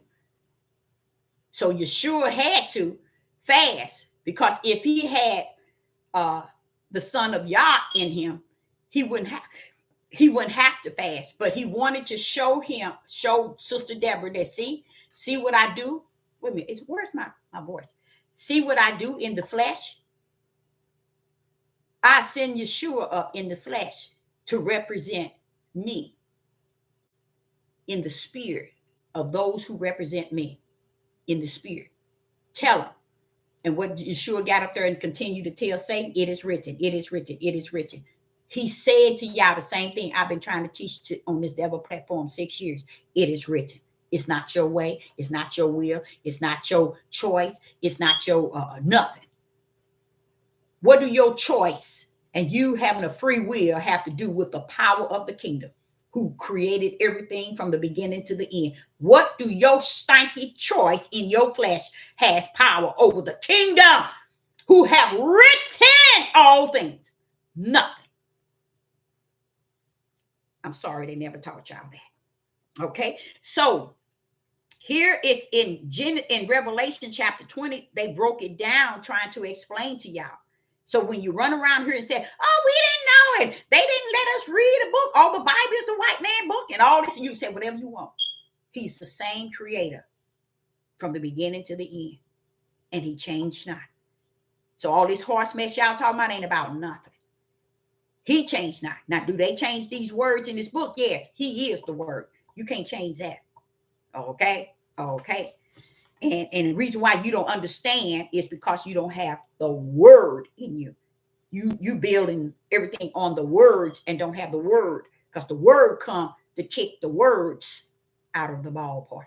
That's the only way you're going to get the understanding of way the kingdom have orchestrated, the way Yah has ordered things, is through the spirit of who he is in you. Okay, so there go in Revelation chapter 20. And let's say verse 15. Listen to what it says in verse 15. Revelation chapter 20, verse 15. And it reads, and whosoever was not found written. See, oh, Father, y'all, you know you doing this here in. See that word written? See how I was riding it? And here he is in Revelation, still riding on it. And we run around here think it's based on how we say it is. Oh, they precepted, line it, a little here and a little there. Baby, you ain't got nothing but words. I carry within me greater than he. Greater is he that's in me than he that's in your books in this world. He is the word. Okay. So here in verse 15, Revelation chapter 20, verse 15, and whosoever has not been found written in the book of life was cast into the lake of fire. Now there he's telling us right there, two separate eternal fire or the book of life. Fire or the book of life. Why do we want to do away with the book, the fire, and just claim we are all the book of life? See, we want to teach people that. And you know what? Even when I think about all the people in rapping and how our people have led our people to everything wicked and evil, and we have never owned it. This here helps me to understand why. And the reason why is because they are born of the flesh. And you are walking in their flesh because you are born of the flesh too. The body of Christ is greater than Israel. Ooh-wee. Ooh-wee. The body of Christ is greater than Israel and Judah. I know y'all want to walk in your truth because you've been in the darkness too long. But I come to bring you light in the midst of darkness that you are allowing to overtake you. Even when you had a pen, needle, light, you didn't have the sense to walk in it because you want the precept, the line, the little here of words out of a book and not the word himself that lives in us. Okay. So I like that, Father. I see how you pulled up in verse 12 of Revelation chapter 20, verse 12 and verse 15 written. So that's going back to let you know you ain't doing nothing down here. You ain't doing nothing down here but clowning. So a warning to those that are out here, okay, that is of the body of Hamashiach. This is a way you can check yourself and make sure you are not a part of this clown show out here, because they're going to play it for all it's worth, because this is all they got going. After this, it's over, y'all. When I say it's over, eternal fire, okay, for those that's on this earth clowning. But if you are of the body of Christ, the body of Hamashiach, and you are the saints, these things you're supposed to be separate from. But you should be able to know these things in which I speak it, so you can be able to minister these things to others who don't have the fullness as of yet. But the first and foremost, I like to say to you all, please, not please, understand. Greater is he than anything on this earth. They can lead, teach, guide, show you things, comfort you. And when you have that belief in he that is greater, all this trash on these platforms and everywhere else trying to portray and fake it till they think they make it, let them go head on. Okay, so now we're finna go into something that's very powerful, which is strange too. It's strange at the same time because honestly, y'all, I was going to teach this on Facebook, and I decided to cut it all in half and go on Facebook and do it. And I'm going to go do it on Twitter, because a lot of people thinking mother is mean, daddy is mean, children are mean, daughters are mean, sons are mean, and don't even understand heaven's already orchestrated whether you're the born of the flesh or whether you're born of the spirit. So all the chaos that you see, it need be because they are the serpent seed, born of the flesh. And it is what it is. And what happens is we in this world try to paint the picture so pretty. That's why Satan getting away with everything he's doing. He's getting away with everything he's doing because we're covering him up. And he didn't even ask you to. Because we love this darkness everybody walking in. Because if they get so content and so into it today, they don't see nothing else but what they want to feel. And that is the ways of darkness, which is to steal the ways of the flesh. Now listen to this. In Matthew chapter 10, watch this here, y'all. And this is deep because I wanted to give the TikTok a short message. Then I wanted to do a study on a lesson on Facebook. But what I found was Father said, do this on YouTube this morning as a warning. Why? Only he knows, not me. Only he knows who's who and what's what. Okay.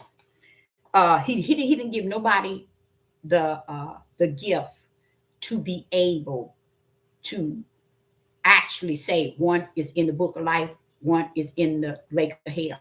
But one thing he did give me, and that is the spirit to discern.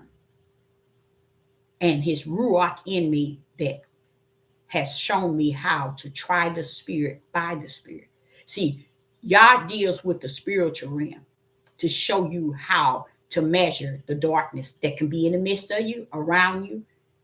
And then he turned around and said, Deborah, you know the fruits, the works. It tells you the whole story. See, it's a lot of things that Yah gives those that are his servant to work with to see what's what and what is. And I thank him for that. So when I was getting into this, he took me a little deeper. And then I end up in Matthew chapter 34. Now listen to chapter 10, 34 through 37. Now listen to this. Matthew chapter 10, verse 34 through 37. Now watch this. Think not that I come to send peace on the earth. You see, he's actually telling you he ain't come to bother with Satan. You see, I'm not going to come to war with Satan. That's powerful to me. I know it might not mean nothing to you all.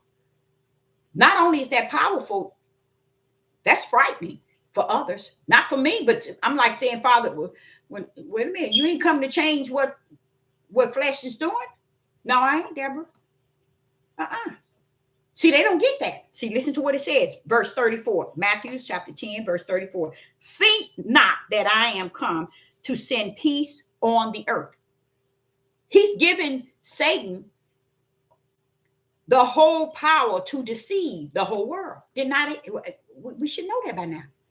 So he's telling you he ain't come to bother with Satan and his doing. He the one gave Satan the seeds. He the one assigned flesh to flesh.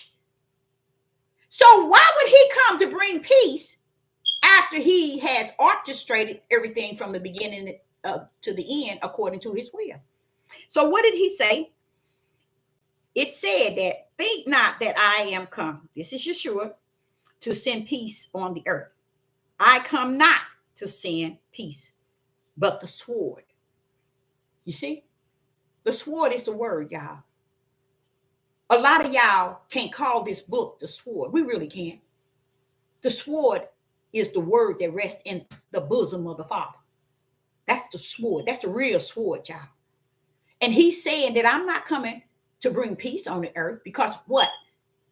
Y'all already divided the earth, the flesh from the flesh and the spirit from the spirit. So why would I come here to mess with what he already orchestrated?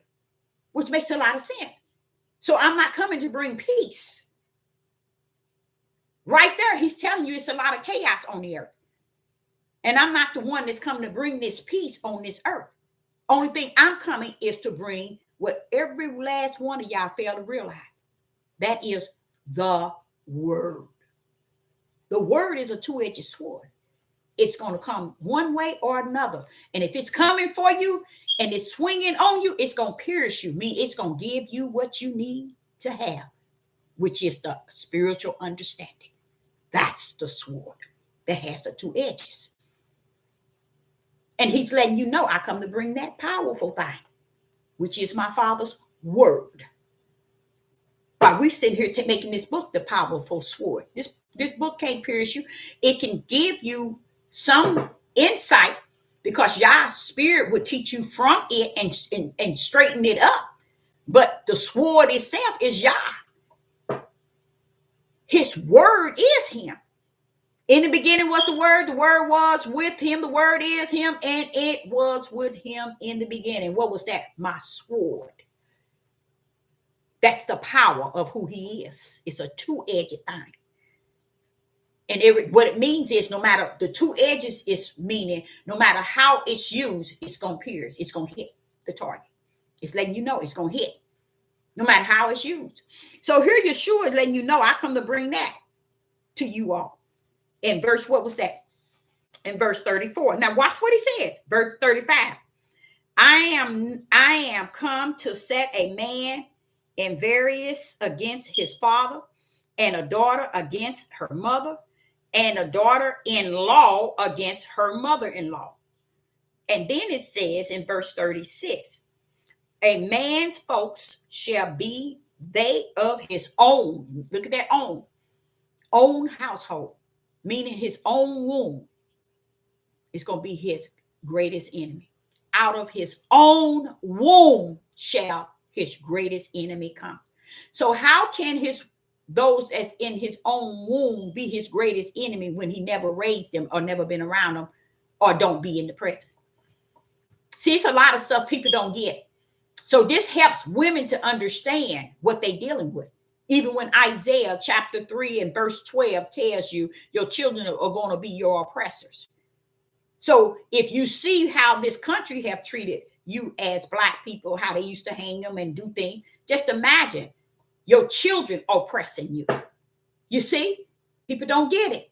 They think their children are angels. They think because they haven't seen no product, it's a lot of things your children ain't even revealed to you that you don't even know about. But see, what did Yeshua say? But Deborah, whether they know about it or not, I come to bring the sword. Now watch this here. For I am come, verse 35. For I am come to set a man at variance against his father. What do you mean? When you bring it, let me explain that to y'all so y'all can understand. It's a beautiful thing. It is so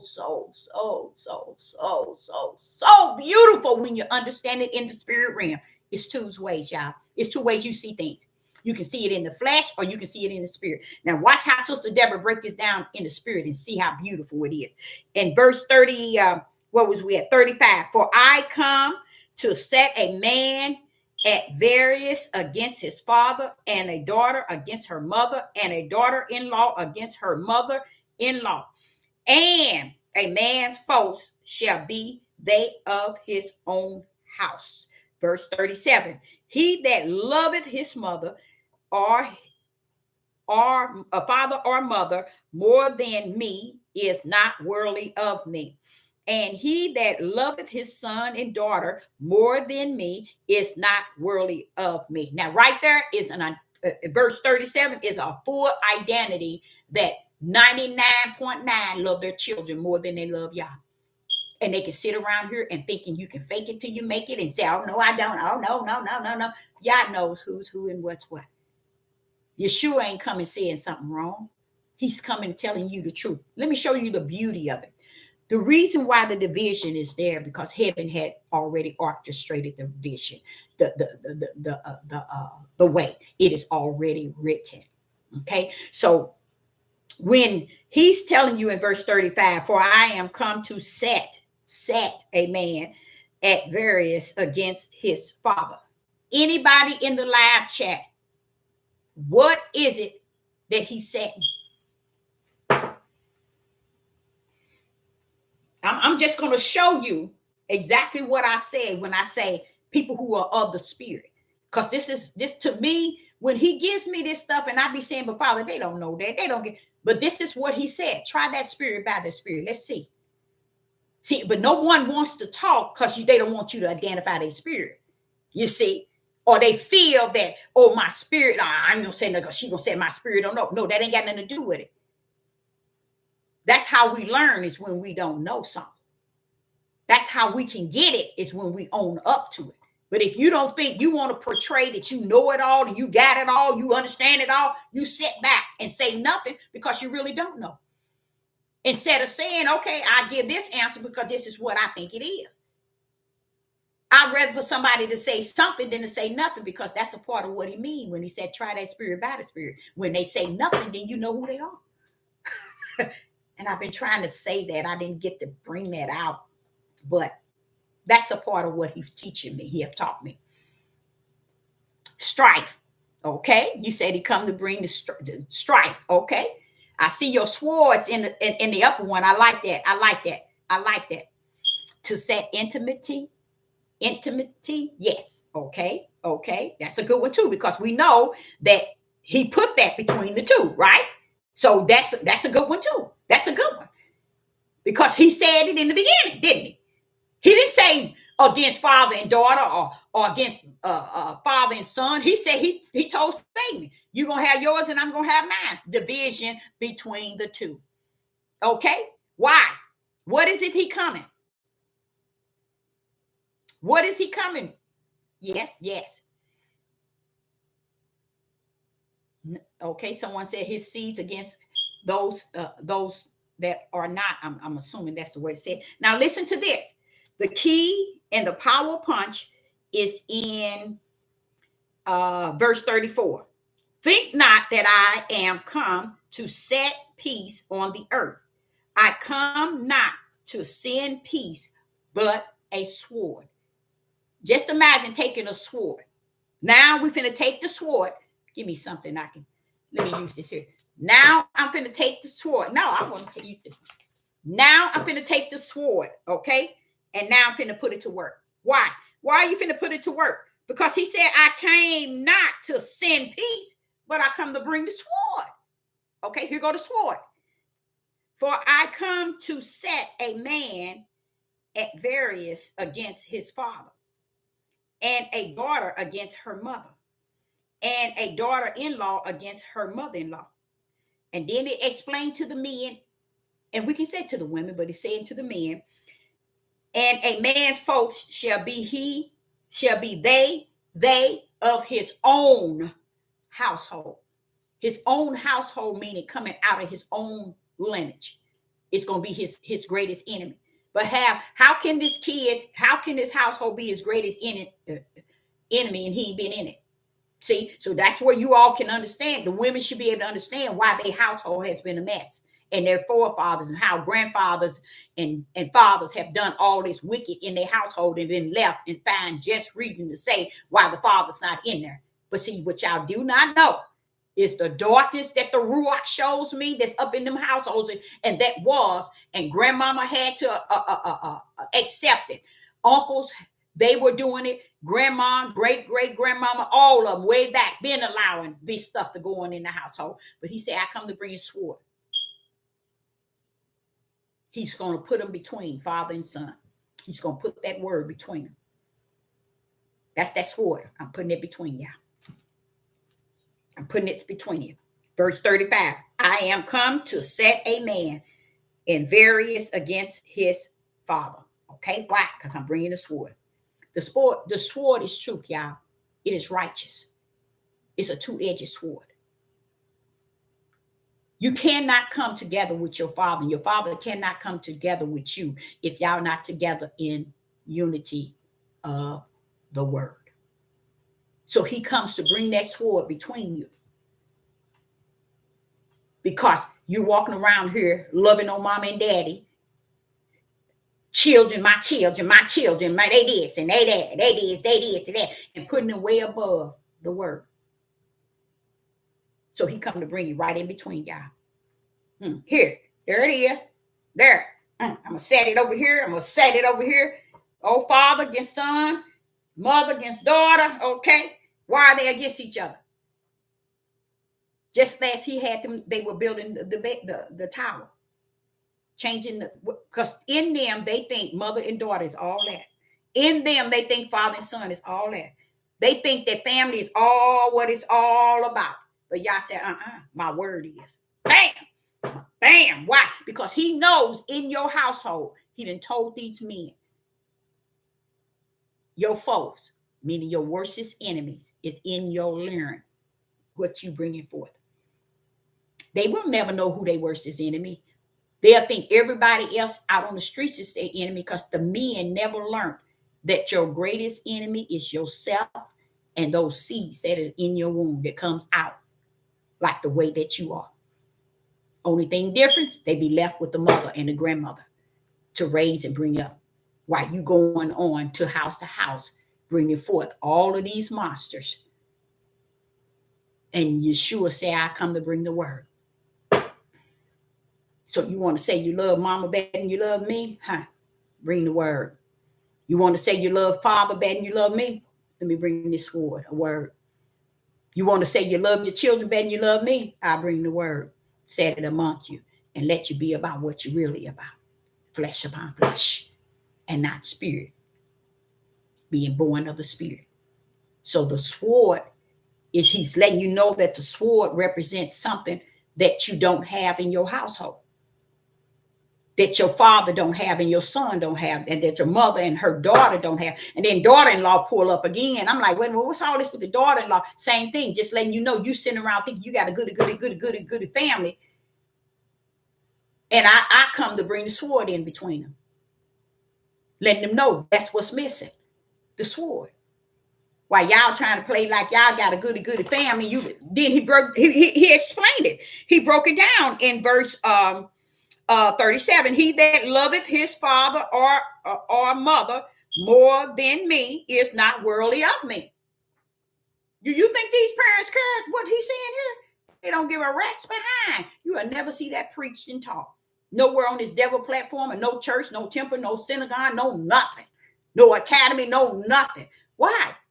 Because you all, it is not going to be that the light is going to be taught more than the darkness. The darkness is going to have its way.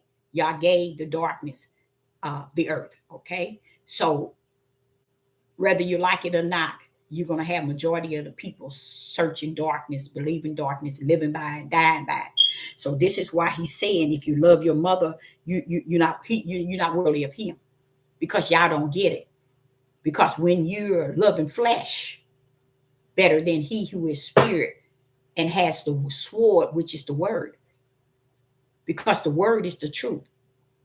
That relationship you have with mother and daughter, it's nothing but fake. It's just something that you got going on to make you think that's what family about. That's what everything is about, love.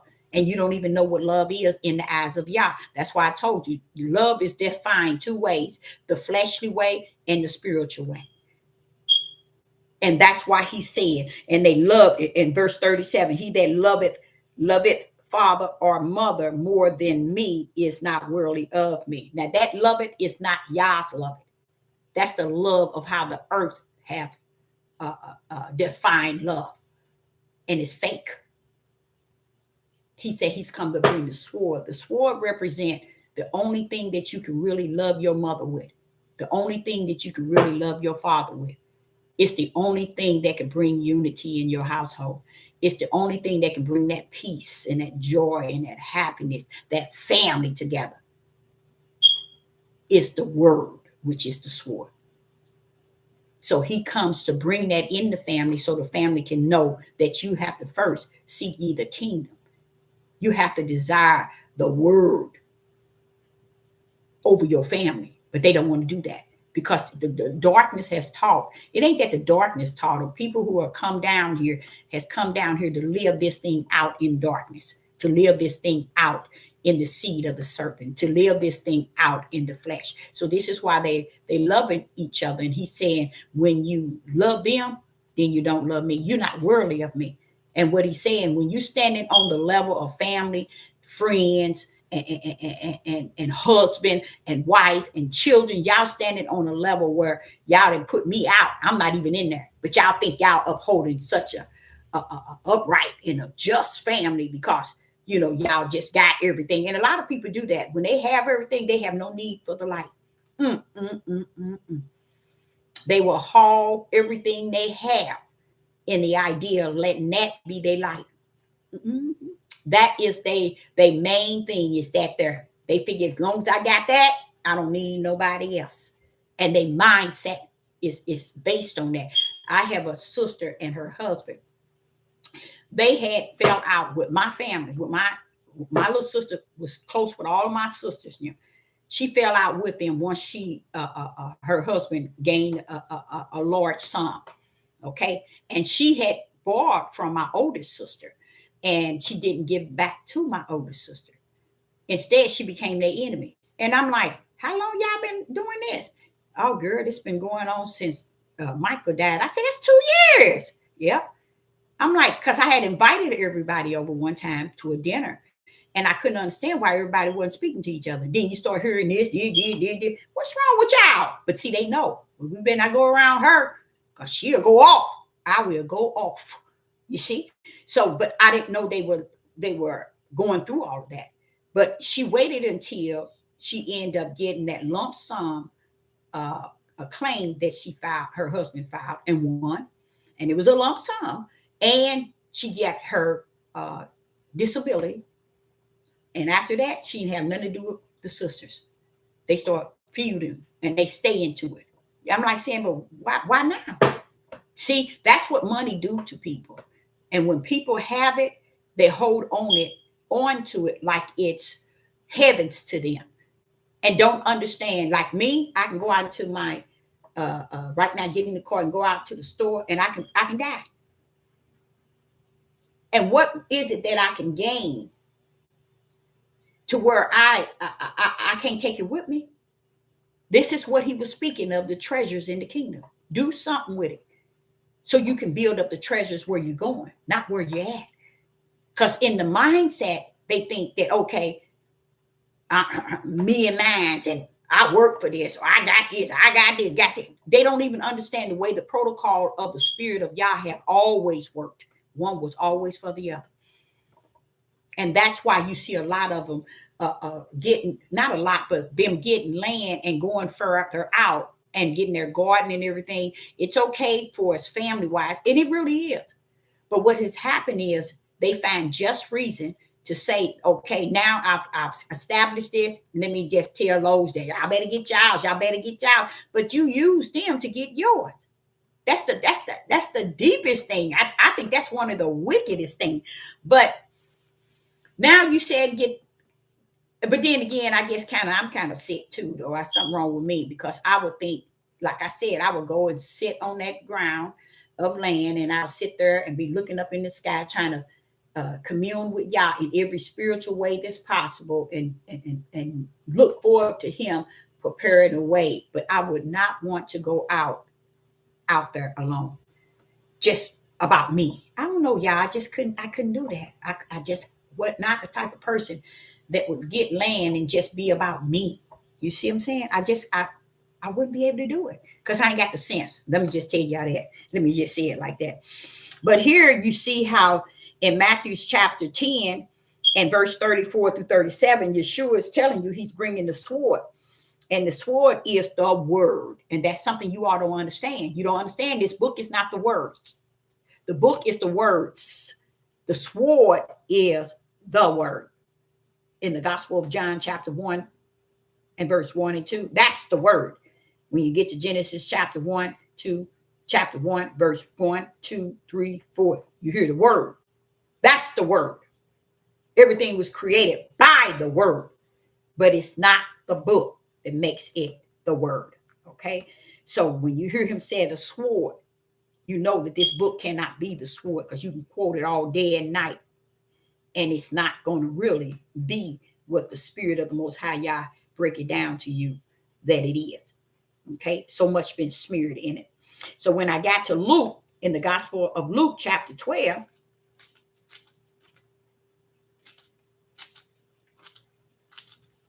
in verse 51 to 53, and I was wondering what was going on here. In the gospel, not the gospel, in Luke chapter 12, verse 51 through 53. And it reads, suppose ye that I am come to give peace on the earth. He just said, suppose. I tell you, nay, but rather division. Now, why is a division? He's coming to separate the two, y'all. He's coming to separate the two from each other. He wants the spiritual, he that is born of the Spirit, to recognize that you're not born of the flesh. So stop going over in that Kool-Aid, drinking that Kool-Aid. Stop going all up in there, trying to be a part of he that is born of the flesh, because many are. And he said, nope, I come to bring the division. That's the same thing what was going on in Matthew chapter 10, verse 34 through 37. He was coming to bring the sword to break up the family, because those that are born of the Spirit is detaching themselves to the family members that is born of the flesh and making and living out the flesh instead of sticking with the Spirit. So that just shows you that a lot of you all don't understand, and your household was divided from the kingdom. The kingdom divided it already. So he don't need to abide by you and the way you see it, the way you feel it, the way you want to orchestrate it on earth as family. He already did it from the heaven. And let's see what he said in Luke chapter 12. He said, Luke chapter 12, verse 51, suppose ye that I come to give peace on the earth. I tell you, nay. That means no, but rather division. You have to try to get those that are of the Spirit to wing away from those that are of the flesh. You cannot live the ways of the flesh and think that you are of the Spirit, but yet you can live the way of the flesh, because he come to bring the sword, which is the word, to break that mess up so you can get a clear picture. And that word is not the words of a book. It is the Ruach that teaches you all things. Okay, now watch this here. Verse 52. We in Luke chapter 12, verse 52. And it says, for from henceforth there shall be 5 in a house, divided. They're going to divide it. Now, what is he saying? Now, something I'm going to show y'all that how you all can miss everything that Sister Deborah said. When you get to 51, you see him saying that, nope, I didn't come to bring peace, but I'm coming to divide. He's coming to divide. Like said things, something is like this. He's coming to break it up. You remember he said in Matthew's chapter 10, verse 34 through 37, I come to bring the sword. What is the sword coming to do? To divide. Okay. So here in Luke chapter 12, verse 51, he said that I come to, nope, I didn't come to bring peace, but I come to rather bring division. Division. Now watch the division spoke of being divided. 52. For from henceforth there shall be 5 in one house, divided. They'll go divided. Divided. They have to be broken up, y'all. Because he that is born of the Spirit continue to walk in the darkness of he that is born of the flesh. They have gotten so comfortable there. So Yeshua is saying, I come to break that up, y'all. I come to bring the sword against all that. I come to divide it. Listen to why he's dividing it. He says in 52, for from henceforth there shall be 5 in one house. Now, one house divided. 3 against 2 and 2 against 3. What is he saying? There's going to be 2 spirit born of the spirit and 3 born of the flesh, or 3 born of the spirit and 2 born of the flesh. It needs to be recognized, taught, and ministered a division, dividing it. You have to be able to divide, or else you can't do the will of the Father, or else you can't be about the spiritual mission, or else you can't be a part of the body of Hamashiach. If you're still grafting at family, we love each other. It's about us, we. And Yeshua did an excellent, wonderful job showing you all the same thing this Sister Deborah here today have been trying to show you all. Heavens has already divided everything while y'all down here clowning, thinking you're going to make it be something that y'all did not create it to be. So when you see all this division in the family, where now you see they killing each other by great numbers, this is still the will of the Father. Because I told y'all what's up in your family. So now the family got to start doing what is already in the will to do, to reveal those that are born of the flesh and those that are born of the spirit in the house. Even if it takes he that is born of the flesh to kill he that is born of the spirit, Yah is allowed it. That's how deep it really is, y'all, to tell you the truth. That's how deep it really is. So he just letting you know, Yeshua came warning you. They didn't hear him. Sister Deborah came in this day and time warning, and they still don't hear, because I could feel it. I could feel it.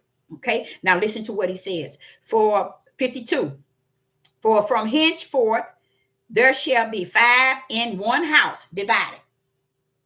Meaning you're going to have 5 people in one house, a mother, a father, and 3 children. And what did he say? 2, he said 5, 3 against 1 and 2 against 3. You see that word against? That's that intimacy he put in Genesis chapter 3 and 15. Divided. They're going to be against each other. So why should this family be looked at as, oh, we the goody family, we the this, or we this, and he already know it's already divided from the kingdom. You just down here clowning.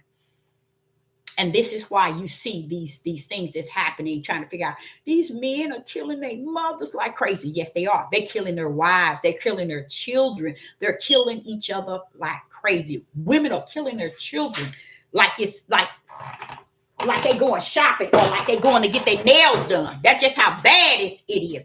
They're killing like, and not only that, it's the way they're doing it and the things and the action. Why? Because the Father said Debbie's always been in their house.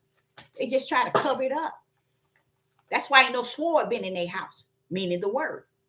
Because those that are come into the household out of a man learn to represent the spirit, they don't want to represent the spirit. They want to do that which pleases the flesh. That's why he said, if you love your mother and your father more than me, then you're not worthy of me. Letting you know, y'all want to play that role? You want to play like that on me? I tell you what, the truth be told, y'all, they still don't get it, Deborah. Heaven's already orchestrated. You already divided. So you can go down there. That's why I was telling you, this plan, this role, it don't mean you become enemies. It don't mean, but you need to identify, are you worshiping, or you are born of the spirit, or are you born of the flesh? Because those that are born of the spirit will go the ways of the flesh. Just because in the name of mama and daddy, brother and sister, oh, we family, we in one, we unit, we unified. That's why you think Judah can't unify. Why you think Israel and Judah, they can't unify. It's because there's nothing there. The word is not in them. That's why. So when Sister Deborah used to hoop and holler, why they don't come on one accord? Why they don't unify? They can't even. Deborah, how do you expect them when the sword ain't in the midst of them? They just, because they talking to y'all, you thinking they got the sword, you thinking the word is of Yah is in the midst of you, you being a fool. Living a fool and dying a fool. Because it ain't in the midst. That's why if they can't, you can't see these men unite, you ain't got no business following them. You ain't got no business following them. Because that's showing you the sword ain't in the midst of them. They can't come on any type of unity, and they're not going to. Well, I spoke one, I think it's been about 5 years ago, a really good message, and they loved it. Because you can see that it's no unity when you know that, wait a minute, too much born of the flesh is in there. That's what it is. to where they don't want to unify, they don't want to come to in unity because too much of the worldly and flesh is caught up in it. So they just stick where they at and just live out and play the role like they holier than thou. We got feast days, we come together, we got Sukkot and all this other stuff y'all playing. And that's the same thing I said to you all as far as doing things together, and you sitting here going on a fast. Who are you fasting with? Darkness? Most of the time you are. Because you ain't got the spirit of discerning to be able to understand. Fasting has to be a spiritual thing, not a dark thing and a worldly, he that's born of the flesh thing coming in with he that's born of the spirit. We're going to fast to the creator. It don't run no like that. It don't run. He already set the body of Hamashiach off to itself, separate from he that is born of the flesh. And a lot of people don't get that, but that's the truth. Now, he said here in verse 53, he said, the father shall be divided against the son, and the son against the father, and the mother against the daughter, and the daughter against the mother, and the mother-in-law against the daughter-in-law, and the daughter-in-law against the mother-in-law. Now, the one thing that's very powerful about that, and that is, I can sit and be on right now, Mount Zion, and preach this, and you still wouldn't get it. Nobody would ever get it. Right there, he's showing you an example of a household. Mm-hmm. He's telling you it's divided by the spirit realm. Mm-hmm. Mm-hmm. So if he already telling you by the spirit realm having been divided, so how is this being fulfilled when there's no father in the house? We just using Judah right now. So where is the division at? It's still in the household. But you can't even include the fathers because 98% they're not in there and haven't been and haven't taken any position. But the Father informed us what? Through Yeshua, through what? That in a man's house, the folks, the enemy, is from his own learn, meaning within him. It's coming from his own seed. That's where the division coming from, you all. And y'all never would figure that out. It's already coming from the man. He's the seed. He's carrying the seed. He's carrying both seeds. And that's why he says it's in his own household, because it's coming out his own womb. But if he leaves and the women are left raising the children, she's left with what? With Isaiah 3, verse 12. Children are oppressing her. And that's why they kill mothers and not fathers, because father ain't never been there. They only going to go after the one that been there for them through thick and thin. It's a known fact, y'all. Known fact. Nobody won't preach that thing. Nobody won't tell the truth, y'all.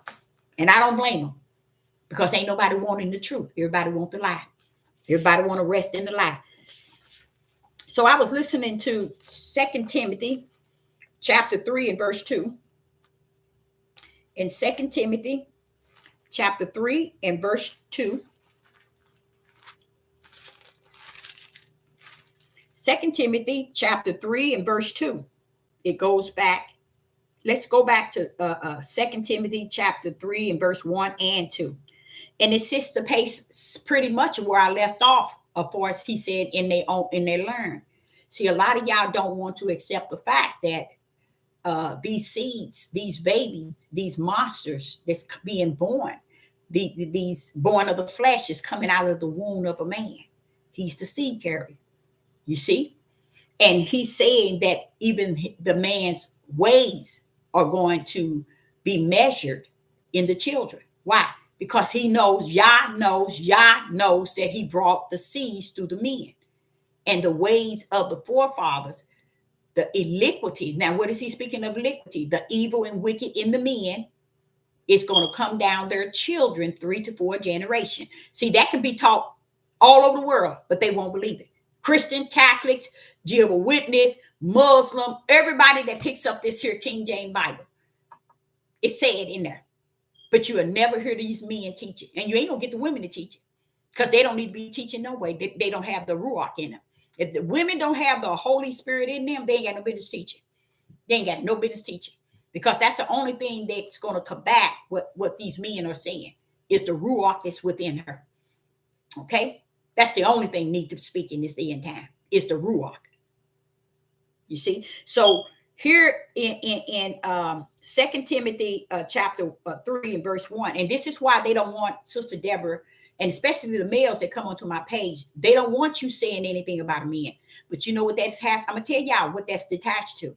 It's detached to that they are not who they think they are.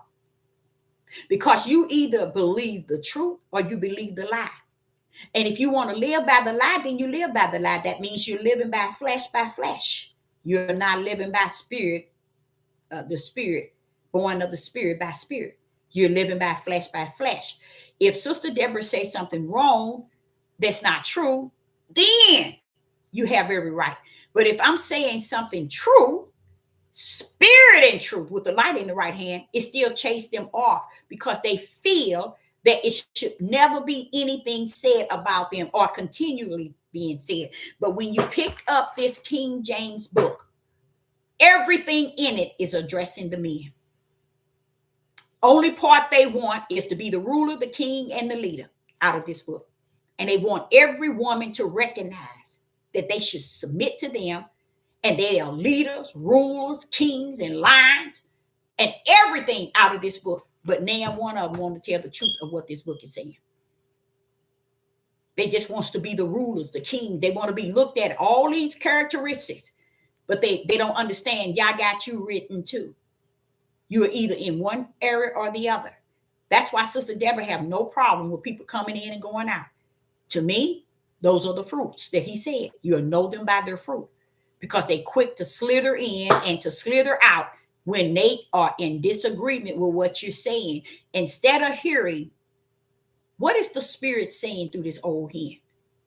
Let me do my search. They ain't gonna even do the search because it's too much conviction. And if you can pick up this book and not understand, Yah is saying a lot to men in this book that they say they believe. What did the Bible say? What did the Bible?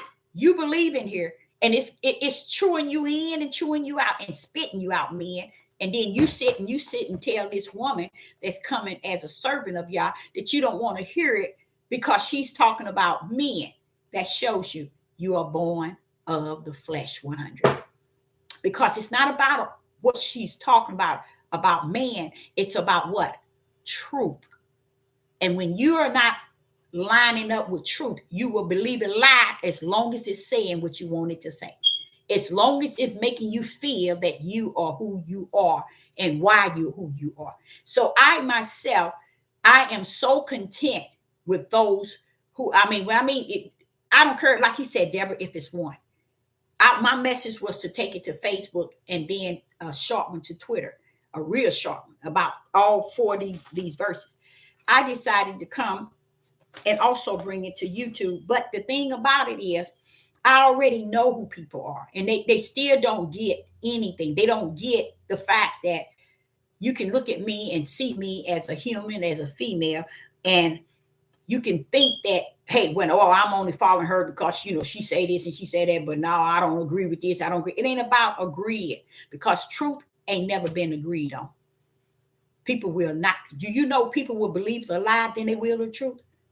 So you see what I'm saying? Truth is not created for you to believe it. That's what a lot of people don't understand.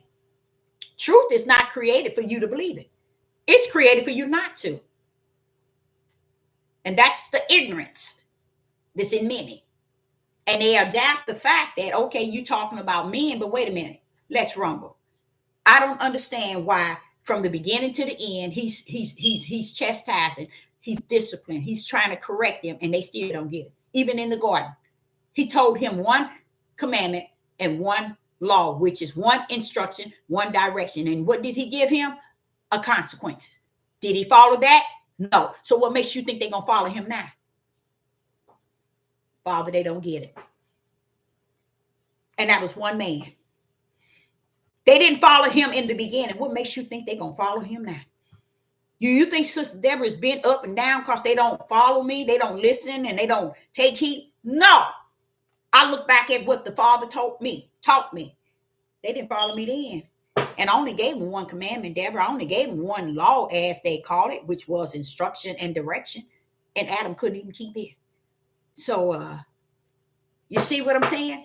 So this is where you know, and this is where also it shows you how he separate them so you can see who man really was. Man took his crown out off in the garden.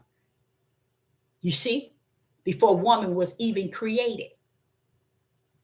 So he did something before she was created. And it was covered up as she was the one that was tempted. But yet he's sitting there. So if you got me sitting here, and let's say if my ex-husband, you got my ex-husband sitting here and me sitting here, and you got the judge talking to the both of us. Let's say for our divorce, the judge is talking to the both of us about what we can and cannot do, what he can and cannot do, and setting the laws down to us. Is he speaking to me or only speaking to or to my husband? He's addressing the both of us. Why? Because both of us are there. So what the judge is saying, he's saying it to the both of us. Am I right? Yes, he is. He's speaking to the both of us because the both of us before him. You get the key? You won't get it because you've been taught so much darkness, you'll never understand the light. And that's what he meant in Hosea. They perish because they rejected Deborah. So what happened? Here he is talking to both of us about the divorce, the judge, and we standing there before him. And if I begin to talk to the judge as if what he's saying, I agree, and the husband is sitting here not saying anything, does that mean that the judge is only talking to me? Come on now. But both of us sitting there for the divorce, but he only talking to me. This is where I want y'all to take reality when I say tools and bring things into the spiritual realm, and you'll see that wasn't no such thing as Adam and Eve sitting right there, but only the serpent is tempting Eve and not Adam. It don't make sense. How can she be tempted when she had no order? She wasn't even present, existed when it was spoken to him. So if I was the only one in the court and the judge is talking to me, then my ex-husband is not reliable for what the judge is saying to me. Am I right? It makes all the sense of truth in the world. But when people read these things, they have no truth in them. That's why they live in by the flesh, because there's no spiritual in them to lead and guide them to truth. They are born to live the flesh way of thinking, feeling, acting, greed, selfish, self-centered, motivated by pride, ego. Because if it's two of us, certainly the serpent speaking to her and he's sitting there. How can the serpent speak to her and he's sitting there? But when Yah spoke, he spoke to him and she wasn't there. Come on now. Sister Deborah, you're going to get yourself in trouble. I'm already in trouble. So he going to speak to them. Yah going to speak to him and the serpent going to speak to her. So man was right there with her when the serpent was speaking to her, but her wasn't right with man when God was speaking to him. It don't make sense. That just shows y'all believe the lie before you believe anything. And this is why many of the prophets were murdered for speaking like Sister Deborah speaking. Nobody wants to hear the truth. But we are in a day that it's over. There's nothing left but truth. What I mean by left but truth is either you on one side or the other, and it's already been written in the kingdom. And what it does to Sister Deborah make me understand why the broad gate is so broad. Why did you enlarge in here? It makes it all sense because he knows what's about to enter into it. So when I get to 2 Timothy chapter 3 and verse 1, this know also that in the last days, perilous times shall come. And right here today, people don't believe that. They don't believe these times coming. I don't know if y'all knew this or not. Sister Deborah just broke a code out of Genesis 2 and 3. I just broke a code, and it probably flew over your head, but I broke a code because I felt it in my spirit. I broke a code. which is a form of a mission. I'm not a mission, a mystery. I broke a code. Showing you the two difference in me being in a judge. We in court for a divorce. And the judge is speaking to both of us. And because I'm speaking to the judge, doesn't mean he's not speaking to Adam. We both are there. But when Yah was speaking to Adam and gave the first commandment, the first instruction and the direction, and then backed it up with a consequence, woman wasn't there. So who was he speaking to? Man and man only. So how is the serpent speaking only to the woman when man and her is standing there? But when Yah was speaking to Adam, no one looked at that and see, well, wait a minute, something wrong with that picture, Yah. Over your head. It's gone.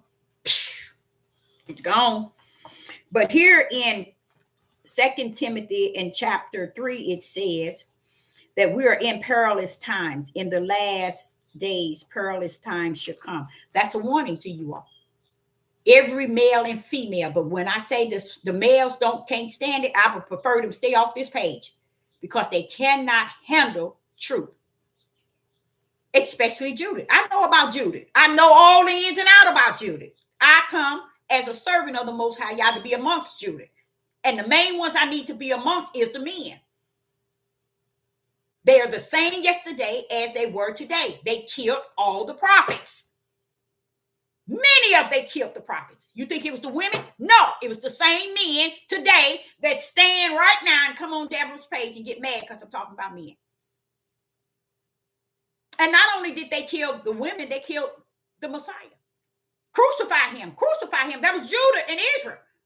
But see, y'all want to paint the picture that they all this and that. And y'all is saying, with this message alone, break them things in two. Put one where it belongs and put the other in its place. Because I came, the Son of Man, to bring the sword between the both. I come to bring the division. So y'all understand, heaven had broke the division from the kingdom. Was everything that divided. And that's all Yeshua was coming to tell you, that the Father had already got it written, y'all. Everything is already divided into two. He said the same identical thing I'm saying. Heavens has already divided everything. So we can sit and clown among family, friends, community, where we work, whatever, and try to pretend we this and we that, but it's already written. It's already divided. Then Satan gonna back up on Yeshua and say, it is written. You doing right, and you know it. Satan know it's written. Satan already know it's written. That's why when Revelation, I think it's 19, when it's time for that angel to come down with the muzzle and the chain to chain Satan up, you think he fussing and fighting? You think he gang banging and slinging? No, he's getting chained up and muzzled. He know what time it is. He know heaven has him orchestrated to go down for 1,000 years. He ain't coming to fight like we are. He ain't coming to argue with the Most High Yah. He ain't coming to curse the Most High out. He ain't coming to say, no, I ain't. He ain't coming to say you are wrong. He ain't coming to fuss with the Most High Yah. He's coming to say, chain me for that 1,000 years. Because you are the I am. He ain't come to fight with that angel that's chaining him up.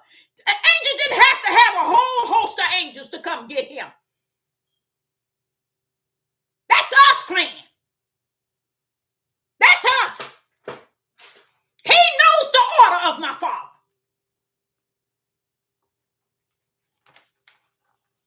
He's going to be chained down 1,000 years. When it's time for him to come up, he coming up and says, yea, Lord. He's going to be before the Father and say, what do you want me to do now? He don't have no problem. He already know it is written that I'm going to be released after 1,000 years to come back and deceive, but I got to go to the throne and see what he want me to do. You see? And we down on this earth trying to play the role. And our fruits show us to be something totally different than what Yah has created as his spiritual seed. But we want to claim it. We want to name it. We want to rock the road, talk the road, act the road, teach the road, preach the road, and don't even know the road got you rolled in and rolled out. So here in 2 Timothy chapter 3, it says, Verse 1, this know also that in the last days perilous times shall come. The men shall be lovers of their own self. Now, this is why I say, now Timothy said this. Yeshua was saying it. The prophets of yesterday was saying it. To who? Men. But then this little old hen come up. Oh, she always talking about men. Oh, no, I don't want to listen to that. Yeah, you don't need to. Matter of fact, you need to unsubscribe. Because this sister's going, from now on, I'm going to put the pedal to the metal. I'm going all the way down.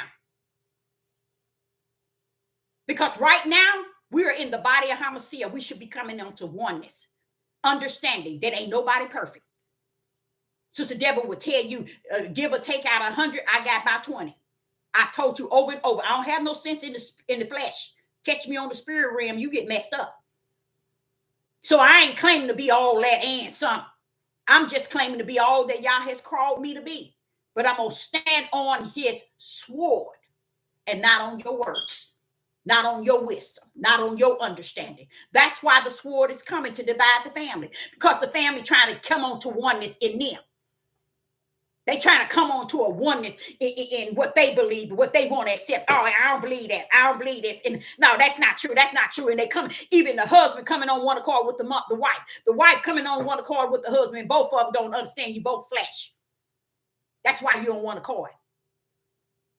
But until you come together in the word, you are lost with the cause and without. Now here it's telling us in the perilous time, Timothy, you pulling up real good, bro. You pulling it up. And Timothy is saying in verse 2, 2 Timothy in chapter 3, for men shall be lovers of themselves. Now, Timothy, I want to let you know, I know you sleep, but these people here is something else. You said men, they said women. That's how far from who they think they are. You are not men of Yah when you don't respect and honor the truth of what Yah is about. They can't take it. And when they can't take it, that's not for me. And that's a good thing, because you're born of the flesh. Go where the flesh is and eat from its table. Now listen to what it says. Should be lover of themselves. Now, what Timothy is saying, is he saying it to you or is he saying it to me? He's saying it to me. I'm a vessel of the Most High Yah. And he's giving me the assurance. Everything that you're seeing, everything you're saying, Deborah, you own it. Because I said it back then. And what I was saying then was because of then and because of the way it's going to be this day. Why? Because he said in the last days, perilous times shall come. So he's sending a sign either for them back then or for me today. I'm in the perilous time.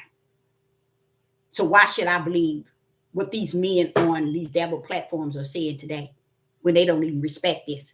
They won't teach this. They won't preach this.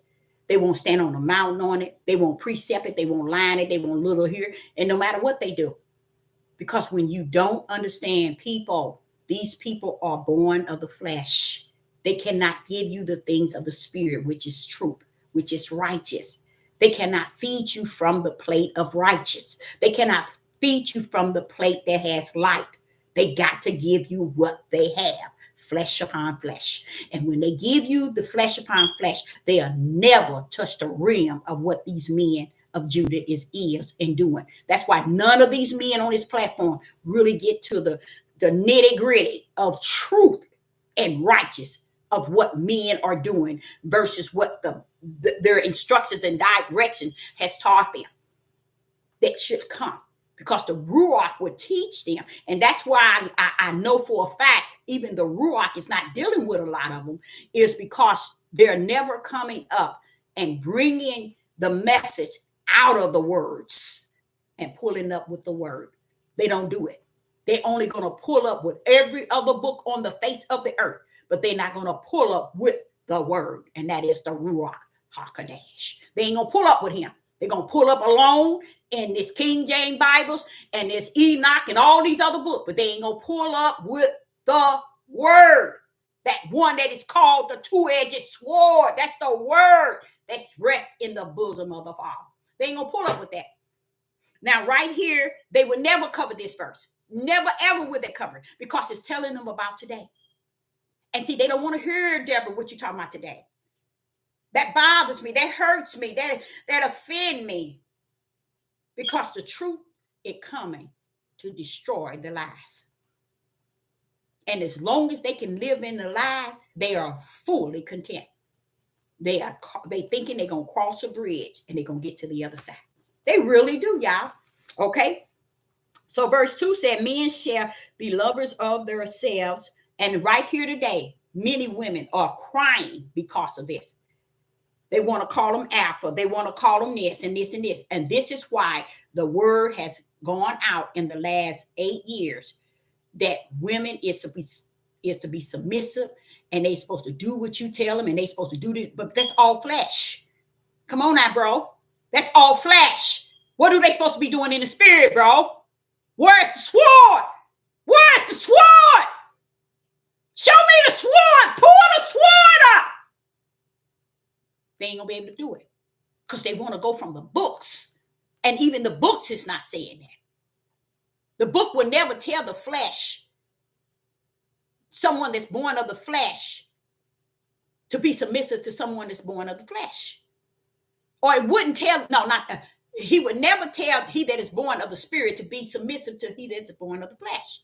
What do they have in common? Nothing. See, you see what I'm saying? Man don't have the power to put you under submissive to him or his authority if he is born of the flesh. See, y'all, this is what I be trying to tell y'all. If you're born of the flesh, you ain't got no business being submissive to somebody that's born of the flesh because they don't represent y'all. So that's why that sword got to come in the family. And you wonder, well, what this sword coming in on us like this? Why is it coming to divide? Why is it coming in like that? Why is it taking away peace? It's because the peace that you have not there is the spiritual peace. You have your own self-centered mindset of peace. And that's what he let you have. But he ain't come to bother that, he said. But I'm coming to bring the sword to get what is mine up out of here. So they can come to my understanding because it's in them already. It's hard for he that has a pen, needle, or light to pull out of darkness because he's been sitting in darkness for so long. He don't think his pen, needle, or light worth anything. And a lot of those people are people who've been put in a box and said that they are the black sheep. They got to put the sheep in the box because the sheep bring them to a level of consciousness of guilt. They light that pen, needle, or light might hurt them in a way that would interfere with the way of their flesh. It's a reason.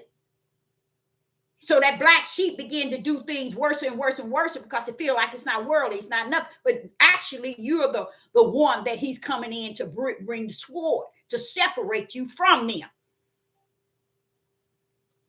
So in 2 Timothy verse 3, it says, a man shall be lovers of their own self. Now, if I get on here saying that, they'll get offended.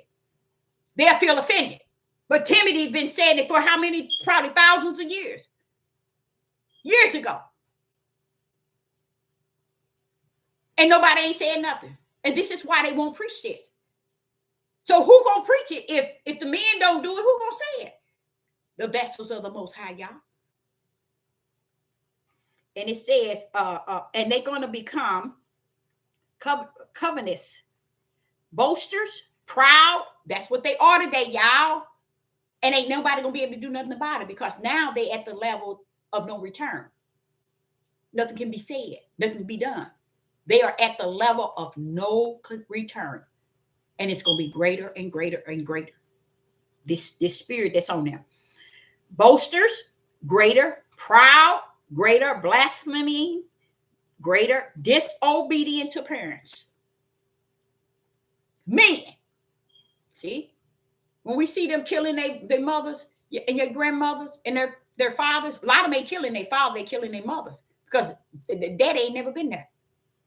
There it is right here. Timothy spoke of it in the last days in the perilous time. But what we do, we will make that a lie and run around here and live some type our way in the way we want to live and make it the truth. This is why they don't want you to talk about men. Men don't want to hear nothing that has to tell them that they've been wrong all this time. Because that's exactly what it's telling him. I don't know if y'all know that or not. It's telling him, bro, you've been like this here since the beginning of time. You might as well shake all that trash on you off. It ain't going nowhere. You still the same that you were back then. It's just that you got away with it then and you're getting away with it now and you're thinking you don't want to hear nobody tell you about it. That's just where they at. And then it says disobedient to parents. Now, who is the parents? Is that a mother and a father? Tell me. Disobedient to the parents. And you saying men. What's this going on? Oh, Judah don't want you to say nothing to him. Oh, that ain't him. Don't say nothing about us men. We ain't done nothing. We ain't doing nothing. And they try to play the role for what it is and just don't understand, baby, you already written. Sister Deborah can already identify. Because the first time you say something, if a person is not breaking down, if, say, for instance, Sister Deborah say this here. Let me give you an example. Verse 2. And men shall be lovers of themselves, covenants, boasters, proud, blasphemers, disobedient to parents, unthankful, and unholy. First thing man's supposed to pull up. Bam! That's true. That's how he's supposed to do it. I can see that today. That's the truth there. I can see that today. That's what's going on with our brothers. They are doing that. They're acting like that. I can see that today. But they won't do that. They won't do it. Because they don't want to stand on truth. Because they don't understand. They are born of the flesh. Because he that is born of the spirit is going to stand on truth and righteous. And it don't mean it don't matter if it's coming from a woman or a man. It don't mean if they're talking about a woman or a man. Truth gonna stand on what it stands for, just like righteous. A woman can be unrighteous, a man can be unrighteous. You don't take righteous and try to measure it by he or she. That's how truth is. You don't take it as he or she. You just call it truth, or either get somewhere and sit down and live your life. And that's sad. But it is what he said. This is what he keep telling me. These things need be, baby. These things ain't going, in a sense, Deborah, this stuff ain't going nowhere. But it ain't nothing wrong with you teaching it. It ain't going nowhere, but it ain't nothing wrong with you teaching it. It ain't going nowhere, but it ain't nothing wrong with you teaching it. And this here is, if you see what it says, disobedient to parents, and then you don't see all these men running around here killing. Okay? And then it says unthankful, unholy. What are we dealing with here? We're dealing with hardcore black darkness evil. We're dealing with this. These characters right here in 2, I have already been told by many people that this is Dow's right here. Because they say he treated his mother just horrible. I believe that anyway. I knew that anyway. But I'm just saying, many men do. And they don't see no wrong in no man. That's why I think the barbershop, every place, men, the pool hall, when y'all talk, you're supposed to be talking truth to help these brothers. Because a lot of these brothers got sons that they don't visit, they don't do nothing with, they don't tell them right from wrong, they don't tell them to respect their mothers, they don't show respect to the mothers so the sons can see nothing. And nobody sees nothing wrong with it. Even the women, they clap for it. That's a man there, that's a man. That's because you are born of the flesh. So clap a little longer. See, the flesh support the flesh and the ways of the flesh. This is where you know why the hell was enlarging and why the broad gate is the way to destruction. And it's made broad for a reason. Okay, so my last verse chapter is Ezekiel 22. Ezekiel 22, 1 through 10. I'm not going to go as far as 1 to 10. Ezekiel chapter 22.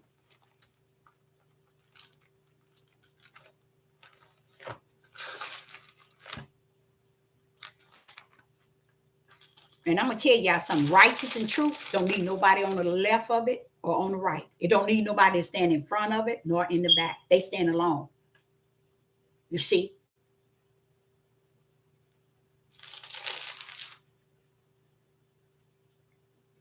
Ezekiel chapter 21. Moreover, the word of Yah came unto me. And notice he said the word of Yah came unto me. This is where I try to explain to y'all. That's the word. The Ruach is the word. You get what I'm saying? He's saying here in Ezekiel, the word of Yah came to him. He's not talking about Torah. He's not talking about Moses. He's talking about Yah communication with him. That's the word. See, they know how to say the word came unto me and not use this book. But we think the book is the word and not understand, well, who is that coming to them in the name of the word? Even when you read, you see the Gospel of John, chapter 1, verse 1 and 2. In the beginning was the word was with Yah, the word is Yah, and verse 2, and it was with Yah in the beginning. When who is that word if this book is the word? Y'all need to wake up. No, you don't need to wake up. You need to just play the role in which you were called and ordained and written before the foundation of the world. So when I get to Ezekiel chapter 22, Ezekiel chapter 22 and verse 1, moreover, the word of Yah came unto me, saying, now see, Yah is the word. And that's why I try to explain to y'all, when he coming to me through water, that's the word. When he come to me in water, that's the word. It ain't this book that come to me in water. It's Yah. And here go Ezekiel saying, the word of Yah came unto me, saying.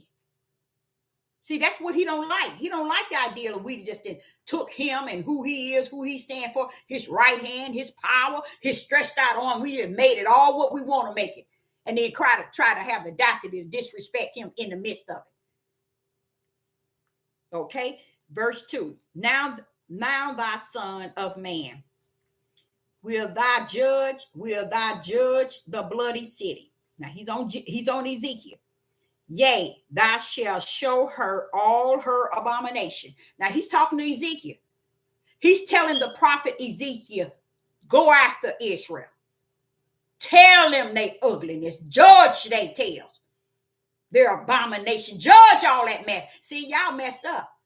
Y'all messed up if you think Sister Deborah here to play patty cake and to dance with your tails. Because if you got that mindset, you better check out now.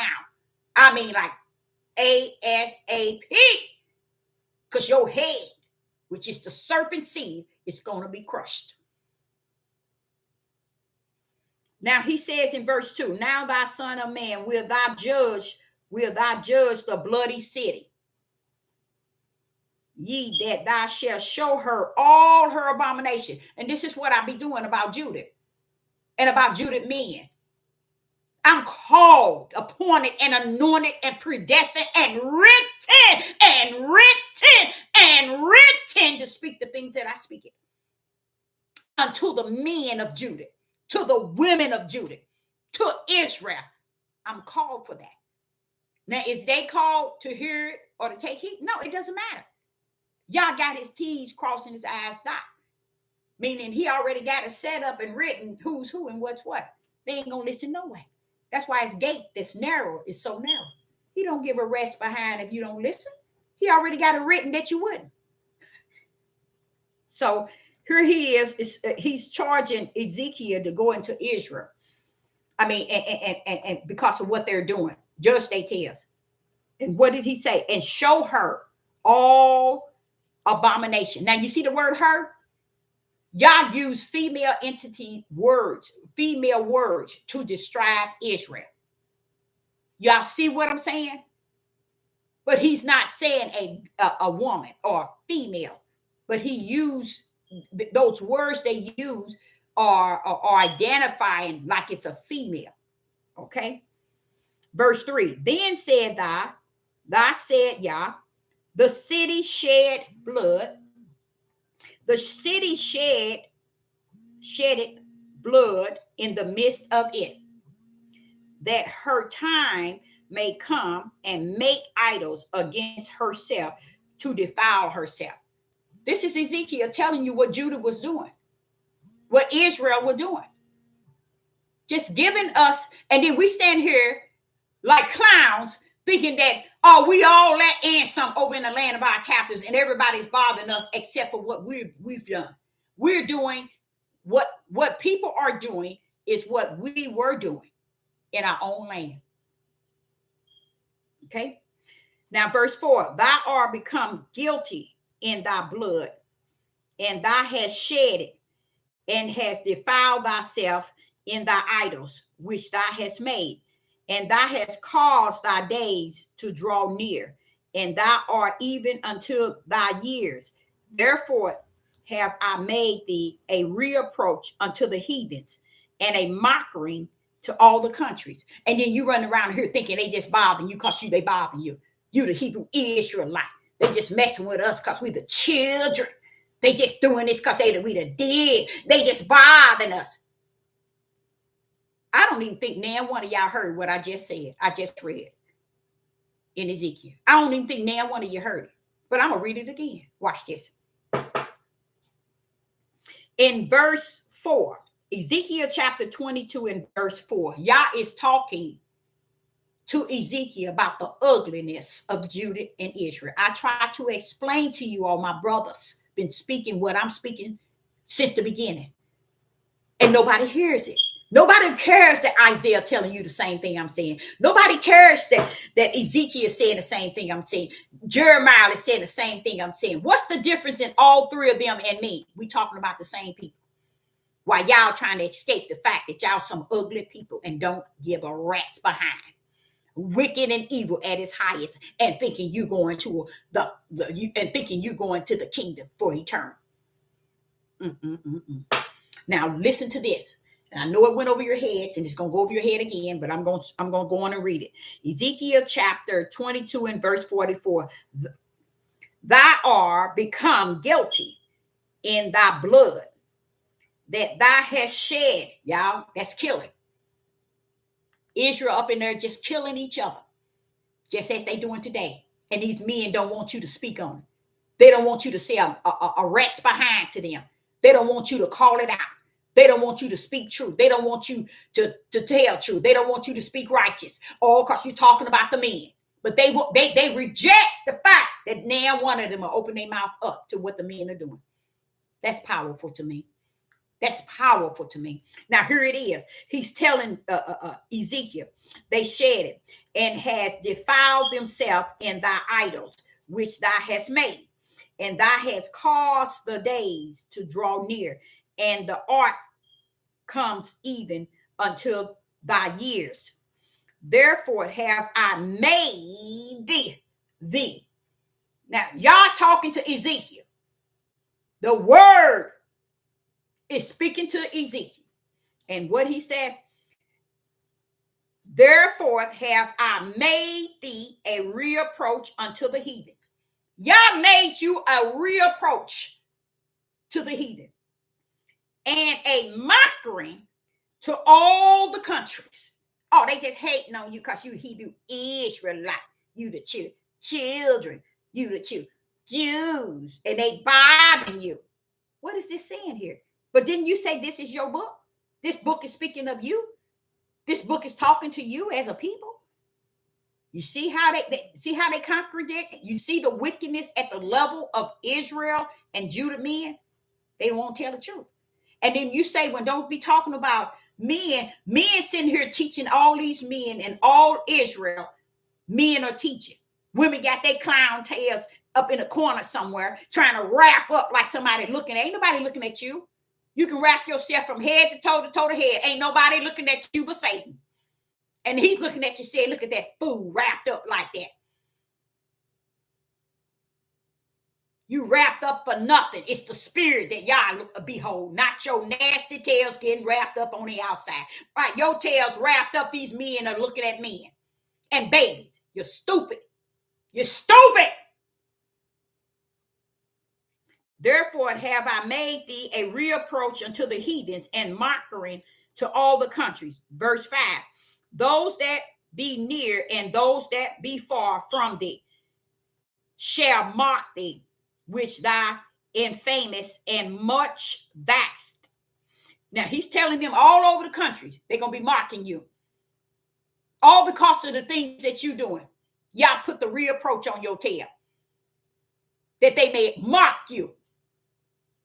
And you running around here saying they doing something to you because you ain't, because you black, because you Hebrew Israelite, because you the true Jews and you the this. Y'all telling you in your own country, you nasty people. And I have to set this up. So wherever you go, like the way you conducted yourself in my land that I gave you, I'm going to see to it that they conduct themselves the way you conduct yourself. So a lot of y'all don't even understand. They got what they got coming. Tell the truth and shame the devil. Stop this playing around. Nothing nobody's preaching or teaching is changing these Negro men. Nothing. And all they doing is getting worse, worse, and worse. And these men won't climb on top of these men. You got this one man, he's not even in any type of religion. He's climbing on them back over and over and over. He's on them, y'all. He's on them. But he's on them in the worldly sense. Not so much as the spiritual. Verse 6, behold, the princes of Israel. That's the man. That's the man. Let's say it again. Verse 6, behold, the princes of Israel, everyone were in their own power to shed blood. Oh, you don't want nobody to talk about men, huh? You need to keep your tails off this platform on this channel for sure. And anybody that feels the heavy heat that Sister Deborah is talking about men, you need to keep your tail off this platform that I'm on. I mean, like real, as deep as the rabbit hole can get. Keep your tail off this platform. This here page here. He's sitting here telling you they had the power to shed blood. He's telling this to Ezekiel. Do Ezekiel know this stuff? No. The word, the real word, is sharing it with Ezekiel. That's why I say they words shared it. I mean, share it with you all, but they words are lies, and you eat it up like a full meal deal. Verse 7: in thee have they set light by fathers and mothers. In the midst of thee have they dealt by oppression with the strangers. In thee have they vexed the fatherless and the widows. Verse 8, thou hast, he's talking about Israel, y'all. The men, the princes of Israel. Thou hast despised my holy things and has profaned my Sabbath. And y'all run around here thinking they really worshiping a Sabbath. Verse 9. In thee are men that carry tails to shed blood. Oh, you don't want me to talk about men, right? Uh-huh. You see what I'm saying? Y'all telling this to Ezekiel. I remember when he had to step down on Ezekiel several times, especially in Isaiah, especially in Ezekiel 36. He said, let me tell you what they did. And I was like, wow, Father, you had to shut him down, didn't you? You see? Because when it come down to men, they don't want to hear what men is doing. Because they know they are a man. But the difference between them, they too ignorant to understand. There's two different kind of men. Which one are you? And when you don't want to hear truth and you don't want to hear righteous, I'm going to tell you straight off from the floor. I'm going to tell you straight out from the floor up. You are born of the flesh. That's what type of man you are. And don't come nowhere near the spirit, because that ain't where you abide. When you don't want to hear nothing. In verse 9, just listen to this, y'all. Ezekiel chapter 22 and verse 9. In thee are men that carry tails to shed blood. They forever killing. That's why they over here killing right now. Y'all, we think they all out of audience. What's going on?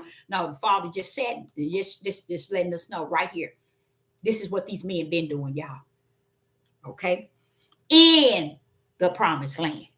Not in the land of the heathens. Not in the land of their captivities. This is how they've been conducting themselves in the land of the promised land. And then he said, and in thee they eat upon the mountains. In the midst of thee, they commit lawlessness. In the midst of. And he said, who? Men. Verse 10, in thee they have discovered their father's nakedness. Now I'm going to break that down to you, because 99.9 of y'all need to put that in your backpack. Okay, listen to this. Verse 10, this is the last verse. Ezekiel chapter 30, Ezekiel chapter 22 and verse 10. In thee have they discovered their father's nakedness. What do you think that means? Let me explain to you. The father's wicked at the highest level of wicked and evil. They discovered it and mimicked it. They discovered it and betrayed it like unto the Father. In thee have they humbled her that was set apart for pollution.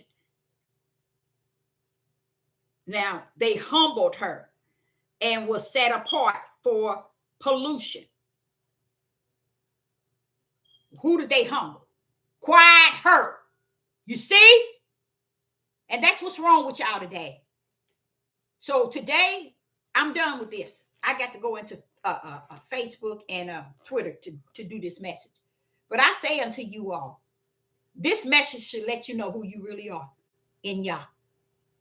Because Yah built everything from the kingdom in twos. And like I say, truth and righteous don't need you on the left of it, the right of it, in front of it, nor in back. It stands alone. You can continue to clown because the show is over. If you find another circus you can continue to get tickets for, I tell you the best thing is to get a whole year's supply. And matter of fact, get them as many tickets you can so you can go into the next year. Because guess what? It's finished. I, Sister Deborah, say to each and every last one of you all, I appreciate you tuning in, and I hope you got something out of it. Again, a warning. A warning to the body of Hamashiach. He that is of the Spirit. And I say shalom and shalom.